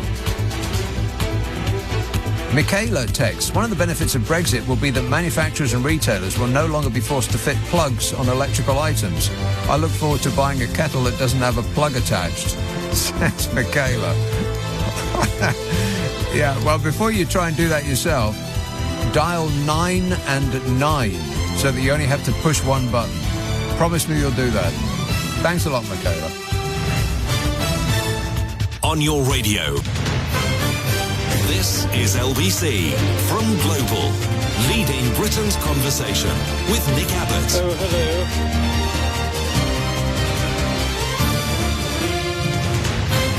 I really like you. Do you like me? Yeah, sure, why not? Lauren texts, since Brexit went through, the MPs that had any brains or integrity have deserted. The ones with integrity... Under my leadership, the government's priorities are your priorities. That's the wrong one. Sorry about that. I meant to play this one. This government will have integrity. Integrity, yeah, at every level. Yeah, we know. Yeah, sure it will. Mm-hmm. Anyway, Lauren says, since Brexit went through, the MPs that had any brains or integrity... This government... government... Yeah, I know, we know. Integrity, every level, sure. The MPs that had any brains or integrity have deserted, says Lauren. We're left with the maniacs and the morons that back the stupid idea that is Brexit. How can anyone still think Brexit was a good idea? It's hard to believe, isn't it? Brexit's going great. That's what he used to say. He don't say that no more. Martin texts, what's the bet that water companies don't burst into our homes, turn off our water, apologise, and then bill us for turning it back on? I would not bet against that, Martin.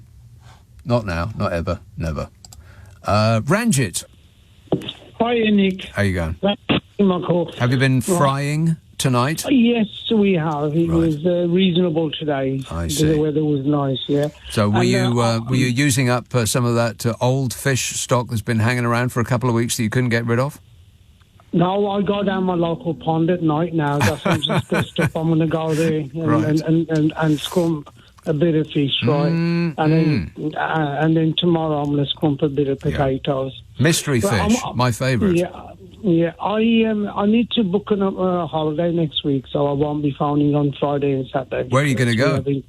We're just stopping at home. We've got a family function, so okay. It's because the business is getting so hard. Yeah, it's easier and cheaper to close, right? Rather than I want to say hello to one of your your number one fan, lives in Albury as well. He come to the shop today. His name's Jerry, so I said I would say hello to him.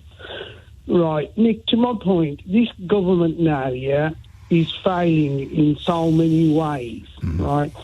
Because it started off by dividing people originally with Islamophobia, right? Then it was all the Europeans that were coming here, right? Then it was the dingy people and everything. And now it's totally and utterly run out of ideas. Right. Well, they haven't run out of ideas. They have one overarching idea, which covers everything that you've just said, and that is peddling hatred and fear. Yeah. And then they went about, the overseas aid. And if you go back to when David Cameron went to India, right, and, Nigel Farage was jumping up and down and beating the drum about this overseas aid to India. And I'm a nutcase. Yeah. Yeah, they got the space race. Well, the Indian finance minister actually told Cameron, he says, "Oi, boy, listen, we're not monkeys. Don't feed us peanuts. We don't need any of your money." Those few little places that we own in England, JLR, Tata Steel, and a few others, yes. What we'll do is we'll bring them in-house. Right. I know this because I know somebody that's very high up in Jaguar Land Rover. Yeah. Well, and Cameron was there, right? Yeah. Like a little schoolboy. Yeah, he was being slapped. Yeah. And then he negotiated a deal to build the engine plant in. I don't know if he negotiated, but it was in in Telford, in Shropshire, right? And they're still giving them the overseas aid. So that one's now. Have you ever heard them talk about the overseas aid anymore? They don't, because people have got wise to it, because people like yourself and me, we explain to people it's not overseas aid. These are sweeteners to bring in business deals, yeah? You know, when you talk about the cost, and you know when people used to say our workforce are rubbish, like these stupid Braverman and everybody's saying, yeah, right?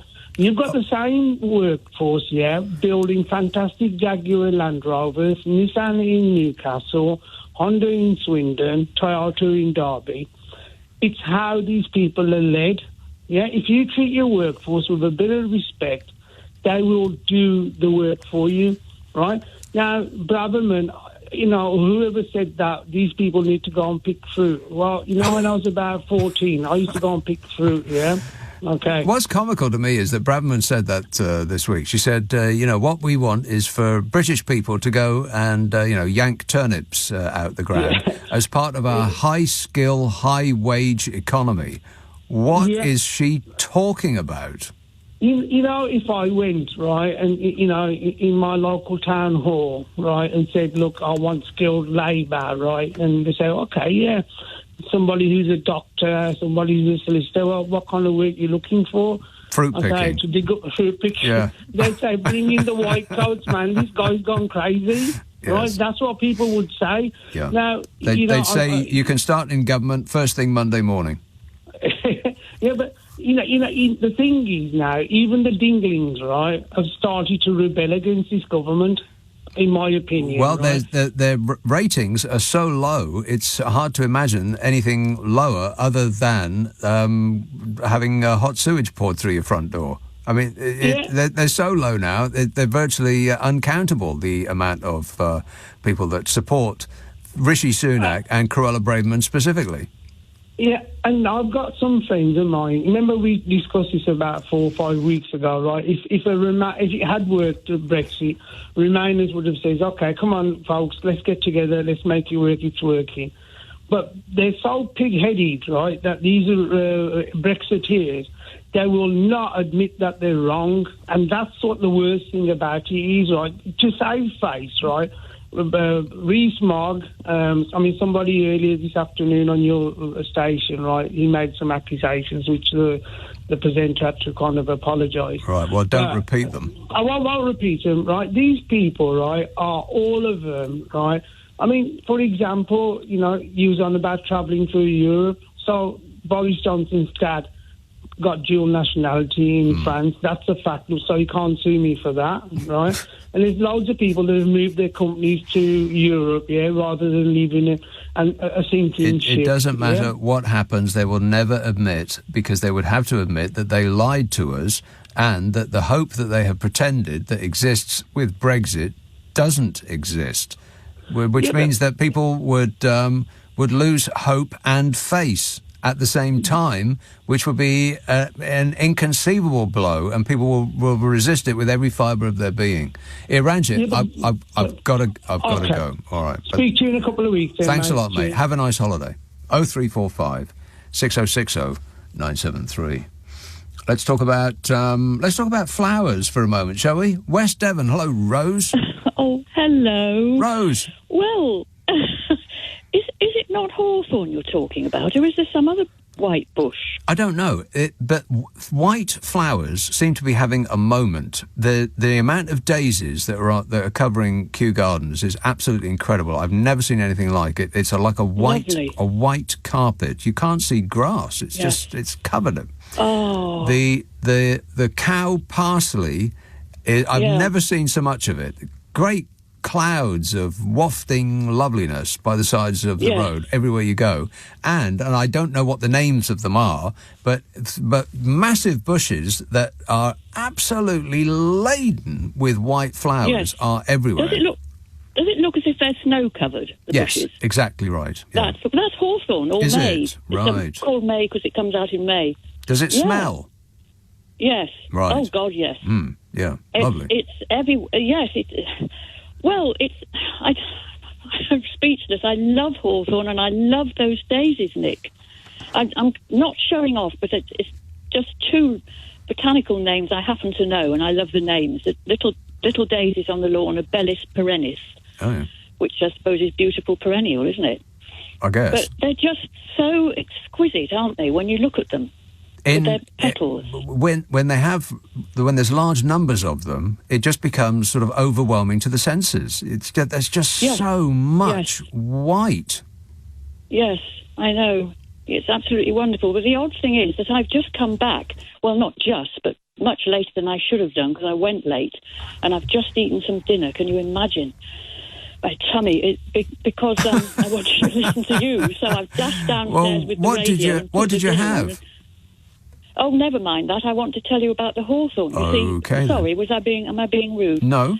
Well, I'm not really interested in food. Right. And there I was. I went out to this downland area, which is because I knew the hawthorn bushes were there, and most of them weren't out a week ago when I was there, and I thought I must go.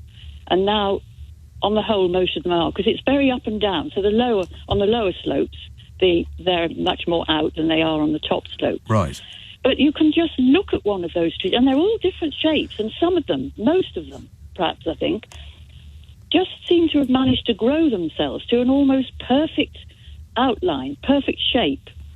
I mean, not artificial. And they're not just, there's not just a few flowers on them. The trees themselves, I mean, by that, obviously. They're covered. It's like snowfall is exactly the description. That's precisely what it looks like. And the individual flowers, I mean, obviously they're all the same, but they're so beautiful. And you've always got these little beads of the buds of the ones that haven't come out, haven't you? Yeah, right. But it's so strange, Nick, because I was standing in front of several of these. I was just going from one to another and going, aren't you beautiful? The shape of the tree, the ancient sort of trunk and the branches, and the flowers. And I was trying to think of a word. Fruitful doesn't cover it. There's so much flowering, you know. Just, I can't think of the right word. A cornucopia, perhaps. That did come into my mind just then, funnily enough, generosity was the first word, but it's not. No, I quite like that. I like that. A generosity of white flowers, yeah. I've just got a text from a person called Annabelle who says, hawthorn doesn't smell, and I don't know how to, I don't know how to pronounce this word. It says Choisya, choicea does, she says. Oh. What's choicea? Well, white hawthorn definitely smells. Right, so you got that wrong, Annabelle. You've got a lot of them. Yeah. I don't know about the pink one. I like the pink one, but that's not really a wild one, I don't think. And now the trees that normally get those, after they get their leaves, often trees will get a blossom before they get their leaves, but then there's, and I don't really know the names of plants, but it could be chestnut or oak or whatever, but they get these massive flower heads that cover the entire tree. They're white or pink, usually. Do you mean the candle-shaped things, the conical-shaped? Right. Horse chestnut, yeah. Is that what they are? I know, they're incredible, aren't they? This year, they've just gone berserk as well. I don't know what it was that happened. Maybe it was because we had a really, really dry January, and then we had quite a bit of rain. A lot of rain, yes. So, but whatever it is, has just produced what phrase are we going to go with? A generosity of flowers. Yeah. I like that. A surfeit? No, it's definitely not a surfeit. You can just keep on looking at them. And the willow warblers, there's not just one now. There was this little delicate light phrase of about 15 notes, coming from these hawthorn bushes. Yeah. You know, there could be half a dozen of these. Such a beautiful song. If you look carefully. No, it wasn't that, no. And the thing is, if you don't get out there and see it right now, it's gone. It comes and it goes so quickly. All of this stuff, I mean, you really need to go to a garden near you on virtually a daily basis at this time of the year, or you'll miss it. Yes, I know, I get that. I won't see them, they'll be gone before I see them, you know. Yeah. Like that kind of thing, yeah. And as for the bluebells, they just amazing so this year. quickly. Yeah, that's right. Yeah. Yes. Isn't nature a thing that is? I think it's probably worth saving. What do you reckon, Rose? I'm desperate about it. Yes, it must be. Yeah. It must be. We The should, thing is, we Nick, should definitely think about saving it. Yeah. we're cutting ourselves off at the root. We won't know it's gone till it's gone, and then we'll be.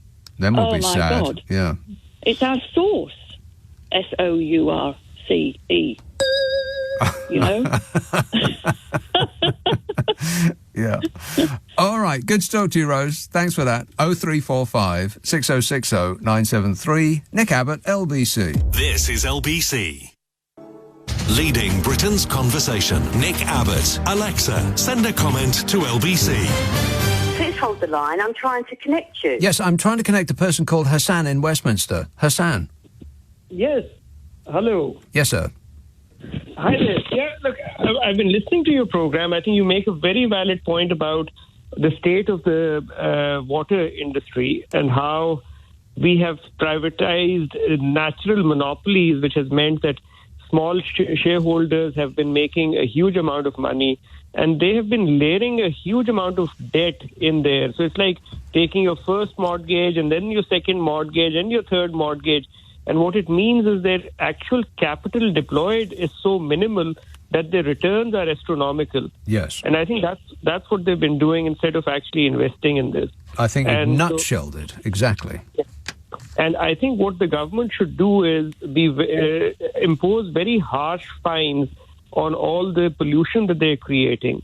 That would sort of reduce the stock prices of these entities, and then the government should take these private, because there is no reason why natural monopolies should be owned by the state, by anybody but the state. Right. So yeah, but we've been through this. They did it. They sold everything that used to be ours for the short-term profit of people outside this country. I mean, none of it came to us. It's all gone, hasn't it? No, it has. And what is interesting is that there is these foreign companies are sometimes state-owned companies from France and Germany and Amsterdam, Netherlands, who are actually coming in. So if we believe that state ownership is inefficient, then why is state ownership by French companies efficient? Yes. Right? Exactly right. Yeah, and it's not even local. They're owned by Australia and Saudi Arabia and Qatar and all of these places. And China, these companies, for crying out loud. You know, and these companies, what the kind of returns that they're making is about 10-12%. Staggering. And the government can borrow at 4%. So actually, they could borrow, buy these things, and actually invest that differential into improving the state of the network. But if they were going to do that, then they would have done it already. But that's not anything that they're remotely interested in doing, and you can draw your own conclusions as to why that might be. No, but what is more disappointing is that Labour has also backed down from their pledge on nationalisation, which I thought was a sensible position to take, but they're so keen to chase the Tories into the right that they're abandoning those pledges. Very disappointed with Keir Starmer so far. I mean, what he says now, he seems to be riven with fear, just like stuck still in the headlights, not knowing which way to jump. But when he gets into power, if he gets into power, then we may see a different Keir Starmer. But at the moment, he just doesn't want to. He just doesn't want to do anything to frighten the horses. Yeah, no, I know, but I think if you're 30 points ahead or 20 points ahead and you're not willing to fight the horses, frighten the horses, then when are you going to actually do something? Yeah. Well, I mean, I can understand his concern, because usually this country votes for left of centre parties, but most of the time gets a right of centre Conservative Party that gets 100% of the power with less than 50% of the votes. Over and over and over that happens. So I understand his concern that he's not over the line yet, and he doesn't want to say anything that they could use against him. But I guess we'll know what he is like as our leader if he becomes that. Yeah, I think personally, I think the best way to keep Starmer honest is to have a hung parliament where he has to actually cater to a wider demand than just chasing the Tories to the right. Yeah. And I think what we've seen is that I think Sunak and the brilliant sort of government is just completely incapable of winning an election. So then I think it becomes more of an issue around, do you want it to be a completely Labour-dominated government, or would you actually prefer a hung parliament where you can introduce things like proportional representation, etc., which I think could lock Tories out of power forever, for a very long time. Well, exactly right. We desperately need proportional representation in this country. We need this country to be run by a rainbow coalition. A rainbow coalition of interested parties would be the best way forward, rather than lurching to the right and then lurching back to the middle, charging off in different directions every 5 or 15 years or whatever it is. Nick, one other thing, if I could raise with you, because you're a well-informed guy. There is a... Not really. But it's a... look, I don't know whether you've been following some of the news coming out from Pakistan, but there was Imran Khan who was arrested. There was No, I haven't. I've been up to my eyeballs with the news coming out of this country. But so if you're asking for my opinion, then my opinion is I don't know. Okay. All right. But I think there is a bit of a crackdown going on, so I think it's important to keep an eye on these situations because it's a large country and military crackdowns are not something to be welcomed in 2023. Not here, not there, nowhere, exactly. All right, thanks a lot, Hassan. 0345 6060 973. I do have information coming out of India, though, and if you thought it was bad about us potentially losing our car industry and us potentially losing our access to hot, delicious cheese and meats, it's worse than that. This is another benefit of Brexit. That we're about to lose a £1 billion industry that employs thousands of workers. Ironically, they employ thousands of workers in leave voting areas. And it's all about to come crashing down. But as I have been, it has been explained to me at great volume many, many times before that people who voted Leave knew what they were voting for. Apparently being fired and poor is something that they were looking forward to. But I might get onto that in a minute. 0345 6060 973. I don't quite have enough time to put you on. Hey, Stephen. I would put you on now, but it would only give you about a minute and a half. So I'll take you after the news, all right? Okay. All right, hang on right there. John says, listening to this lady, this is from some while ago now, listening to the lady talking about the pause in the work on HS2, remember? She's got a note saying that we're pausing work on HS2 and we'll keep you posted. Says, listening to this lady talking about the pause in work on HS2 got me thinking, this is why John Major invented the Cones hotline, says John. Think about how much better this country would be right now if we still had the Cones hotline. I miss it so much, he says. Well, I've been driving into London and taking various different ways in because of these, oh, God, I absolutely hate them. And it's so deflating when you see the sign that says... temporary lights, four-way lights. Please wait here if you see a red signal. Oh, no. And you think, oh, God, I'm going to be waiting here till next Tuesday. Four-way.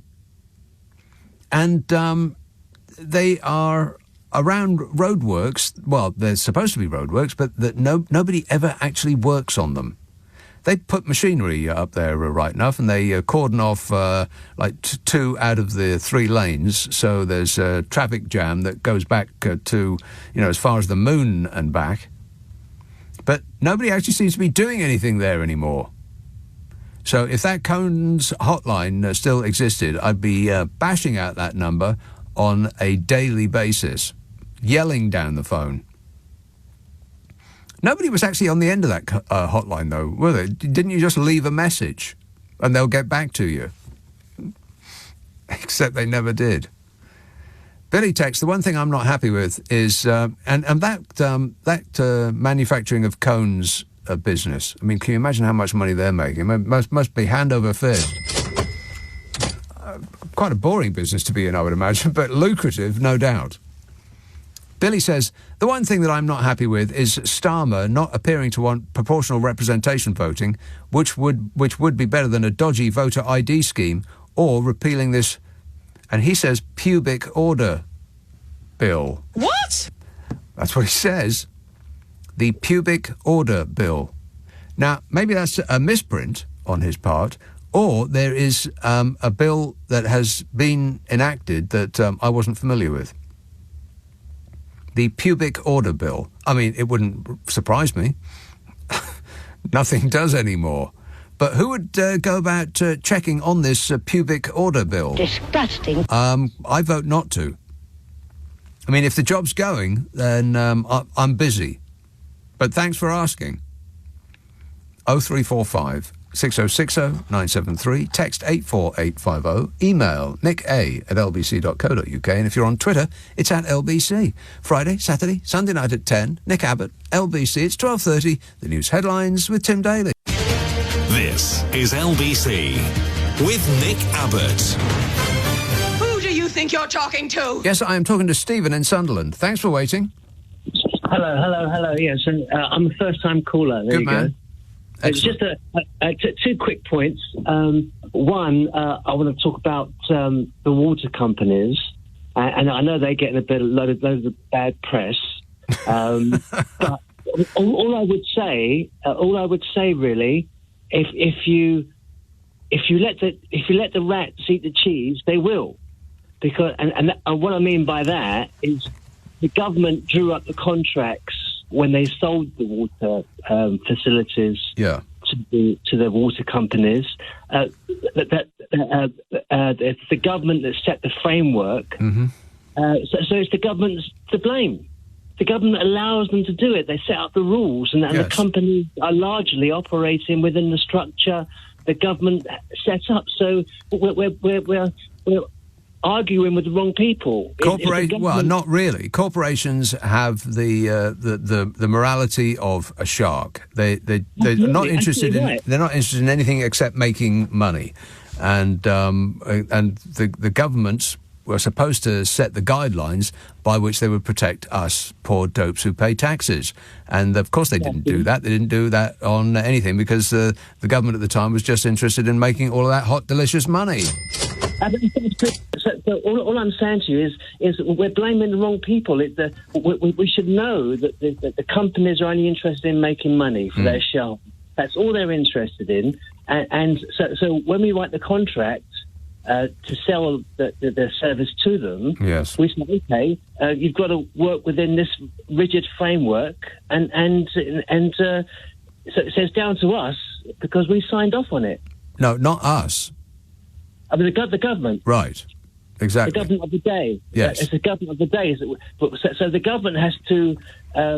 it's the government to blame, not the water companies, because... Specifically Margaret Thatcher. It's her what did it. Never. But subsequent governments who didn't have the sense to say, we've got problems coming here, we've got to rewrite these contracts. Well, see, once you've written a contract and you sell a company based on that contract that you have written, it's very difficult legally, I would expect, to say, we've completely changed our minds and now we'd like to make it much less profitable for you, because then those companies would take us to court and they'd win. A good contract has break clauses. Right. Well, whatever. Anyway, let's blame both the companies, because they are certainly guilty, and the governments of the day and all that wrote the contracts initially. Absolutely right. So, and the second point is that Brexit. Brexit. I was a keen Brexiteer, voting to get out. I was keen. I was dead keen. My God, what a mistake! How wrong could I have been? I mean, I kick myself every day of the week for voting out. I mean, I can't see any benefits. It's all a mess. We should have stayed in there, and we should have fought our corner and worked, made a better Europe by being at the table and negotiating. And just make Europe a better thing. Right. Rather than getting out. He's seen the light. The But moreover, and the last point I want to make is why doesn't a political company organisation come forward and say, "Hey, vote for us, and we'll get you out." Out of what? Out of Europe. We'll get you back into Europe. Oh, Vote for us, and back we'll get in. you back into Europe. Yeah. Back into Europe. Well, so a political company, a political organisation to come forward and say, "This is our manifesto." Like a party. We'll get you back in. Like a party, you mean? Well, I think the Lib Dems are doing that and are offering such a thing, and the Greenies may be offering such a thing as well. And who knows, the Labour Party, although he keeps ruling it out, he has intimated, Starmer, that the Brexit deal, which was negotiated so expertly by that melting candle, is in need of renegotiation. Well, if anyone stands up and says, "I'll get you back in," they have my vote. I mean, really, and I think loads of people who voted to get out think, "Oh my God, what have we done?" Yeah, what have we done? Yeah, the dawning realisation that all of that Project Fear was in fact Project Fact. That's right. I'm so ashamed, actually. I'm ashamed of myself. Well, you should be, Stephen. I want you to go into the corner and think about what you've done and take this with you. All right, thanks a lot, mate. 0345 6060 973. John texts, the Japanese had their first high-speed train in the 1960s when our trains were still powered by coal. Did they? You know, I was watching some old black and white film. I just was tuning around, and it was. I thought, oh, there's scenes of London, and it was set in the mid 1960s. And oh my God, it looked like third world country stuff. Trains were actually running on coal, and every scene that was shot, it was like looking through like a stocking. It was like there's this sort of mist and fog everywhere, and everything was absolutely filthy and broken, and there was just piles of rubble everywhere, and it's just incredible how bad things used to be, not just in the 60s, but in the 70s as well, which for many of us is kind of like yesterday. Hannah says, a documentary on PBS America describes Mussolini as a power-hungry megalomaniac who led his people to disaster. And that's where we are in this ruined country after being led by a power-hungry megalomaniac, although Mussolini could actually comb his hair. Yeah. Wait a minute. Well, that is a good point. Yeah. Woolwich. Hello, Richard. Oh, hi, Nick. Richard. Can I just raise something very quickly that's been bothering me about Starmer and Sunak's use of the 5 principle? Because there's a science behind marketing and messaging, and the science says you should use 3 principles. 3s, yeah. And that's why Nike says, just go for it, just do it, and why the Brexit campaign, I guess, was quite successful from a marketing, because they said, Brexit... Get Brexit done was Bodger's thing. Yeah, exactly, and of course the campaign won by this whole. So I just don't understand why. Why 5? The power of 5. Yeah. Why are these technocrats? They're both technocrats, and they're both going against the idea of the power behind these messaging of 3. So I don't get it. Well, I think slogans are good in 3. Comedy is also ruled by the rule of 3. I mean. I can't think. Can't think of jokes. I never can remember jokes. But things are funnier in 3s. That's just a fact.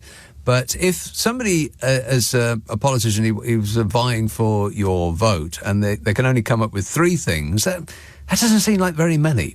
If they say 5, people will usually be able to remember maybe 1, 2, or perhaps 3, and they'll forget the other 2. But if you only tell them 3, then they might only remember 1. Does that make sense?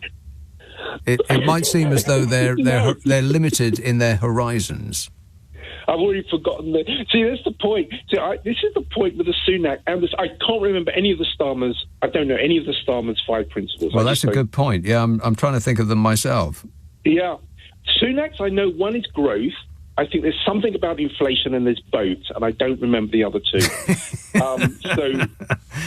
All you need to remember is the boats part, because that's the only thing he's actually serious about. He just keeps going on about the boats. It's our number one priority. I've got to stop the boats. It's our number one priority. It's my top priority, he says. Under my leadership, the government's priorities are your priorities. That's a lie, because our top priority is not the bloomin' boats.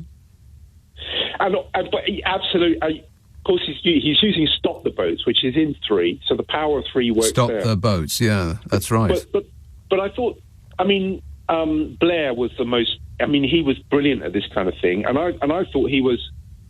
He had the power of 3, but he had the same slogan: education, education, education. Yes. So I don't know. I'd love to sit down with Starmer and Sunak and try and get to the idea of why they're using 5 principles. Well, I just think that if they can only come up with 3, then it doesn't show that they're very ambitious. So 5 perhaps might be cutting it down. I'm sure they have a whole slew of other ambitions and targets that they are aiming at, but they just don't want to bog us down with a lot of detail that we won't remember. Hell, we can't even remember any of the 5 that Keir Starmer keeps banging on about. But let's assume that it's the NHS, it's law and order, it's immigration. I've run out. The potholes in the road, and finding somebody for Holly Willoughby. Yeah, because that's what everyone's focused on. Good grief. Brilliant. All right, thanks a lot, Richard. 0345 6060 973. Mike says, if young people don't... no, he doesn't. He says, if young people want a government, they should pool their money and donate it to the Conservative Party. Or at least buy a couple of MPs. They just don't understand our democracy. Correct. That is true. That is true. Yeah, if you've got a bit of money to hand, then never mind about savings accounts and ISAs and all of that nonsense that pay you like 4% return, something like that. The best investment you can possibly make is to donate money to the Conservative Party. Nothing pays better than that. That's just a fact. Ain't that right, Bodge? I can't comment on that. Can't actually comment on that. 0345 6060 973. Hey, by the way, this show and the one on Friday night gets stuck up the internet as a podcast. You know, we take the news and most of the ads out, mostly, and we put it up the internet as a podcast. If you've got one of them stupid smart speakers, then the magic phrase is play Nick Abbot, the whole show podcast. Now, it's a little bit confusing because the whole show podcast stays up there permanently. The catch-up of these shows where the ads and the news remain in, so a 3-hour show still takes 3 hours to listen to, then I think they disappear after about a week.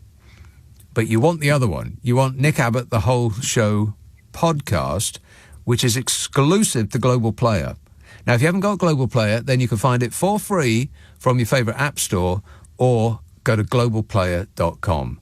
But as pretty much as soon as the show is over, there or thereabouts, you'll find it on an internet near you, on Global Player, Nick Abbot, the whole show podcast.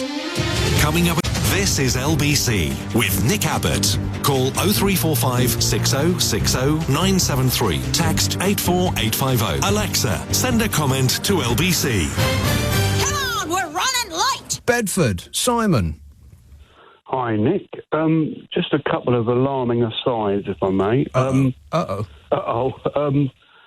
You mentioned roadworks. I've always thought, I've done a lot of driving around London and things like that, and I've always thought that roadworks are paid for by the fuel that's taxed in the vehicle that's idling. So the longer you sit there, you know, idling away your fuel, yeah, that pays the roadworks. I'm sure that's how it works. You know, Right. so it benefits them to have a four-way stop because if you calculate every engine that's running and the tax take on that fuel, that's paying for the roadworks. Right. So I it's can't be wrong. self-financing. Yeah. Okay. And I'm glad that people are, I spoke to you a couple of weeks after Nick Ferrari's thing and said, we should fine these water companies out of existence. Yes. And I wondered if you remember, Nick, that back in the 80s, I'm sure that the water companies used to get a vessel, a boat, and fill it full of sewage and tow it out, out of the mouth of the Thames, out into the estuary and the river mouth, and then drop it into the bottom of the ocean. What? Do you remember? No. Don't you remember? Yeah, they used to do that. They used to fill a boat full of effluents, tow it out to the North Sea, And then sink drop it. on the. Yeah, and that's what they used to say, that they used to drag it along the bottom and sink all the waste. And that's what... Like that stuff doesn't float.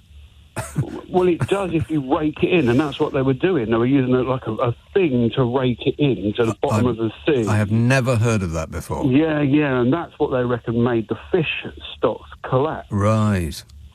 And just a final bit of cynicism. Yeah.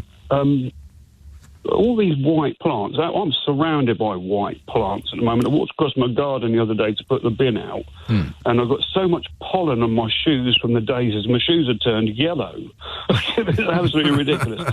But they always say, Nick, that when plants are under duress, the first thing they do is go into panic mode and flower.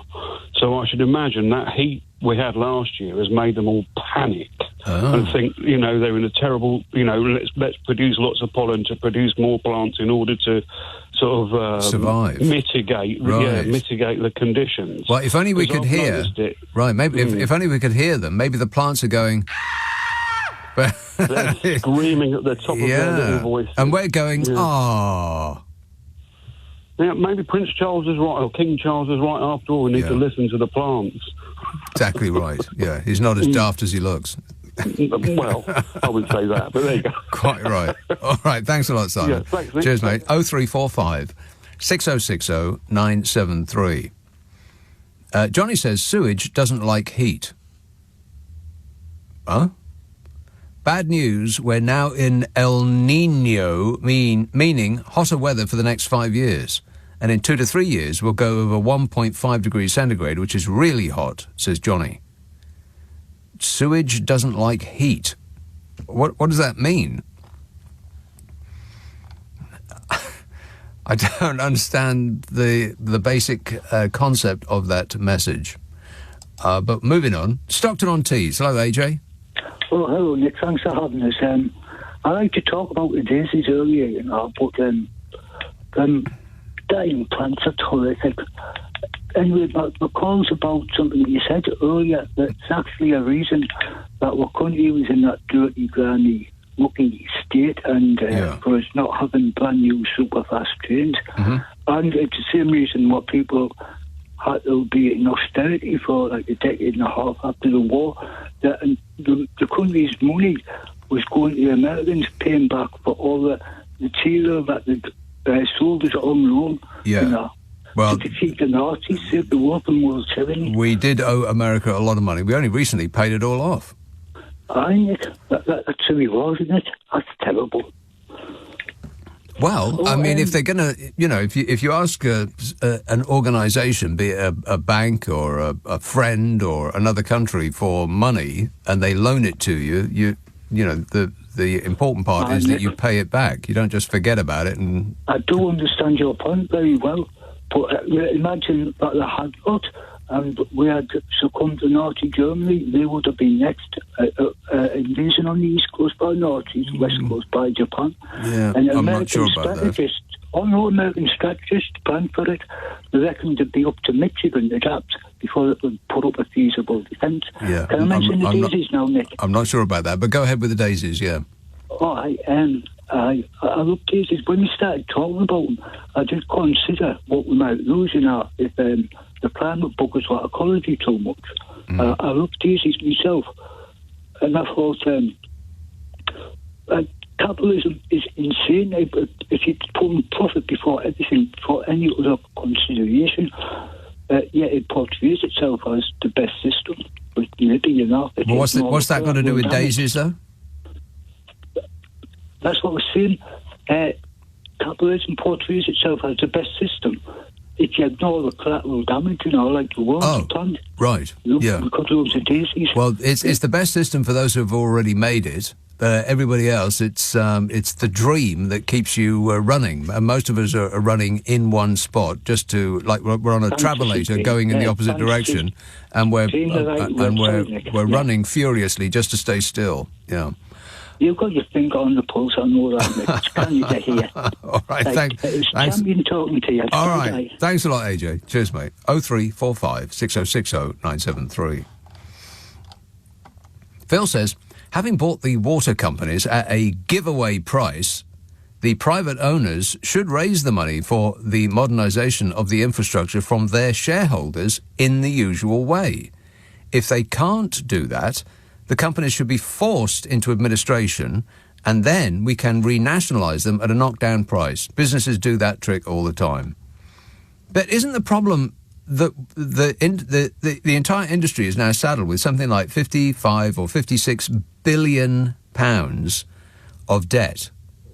And there's no getting around that, because they borrowed the money from, well, who knows where, financial institutions, banks, hedge funds, and all the rest of it. And so that debt ain't going away. So if we try to renationalise it, we're going to have to pay that debt. It's the greatest heist of all time. I maintain that. Think of another way in which a country has been fleeced of £54 billion. I bet you can't. The biggest robbery in history. Dolores says, all of it completely legal. Of course. Of course.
Hayley says, I live in Suella Braverman's constituency.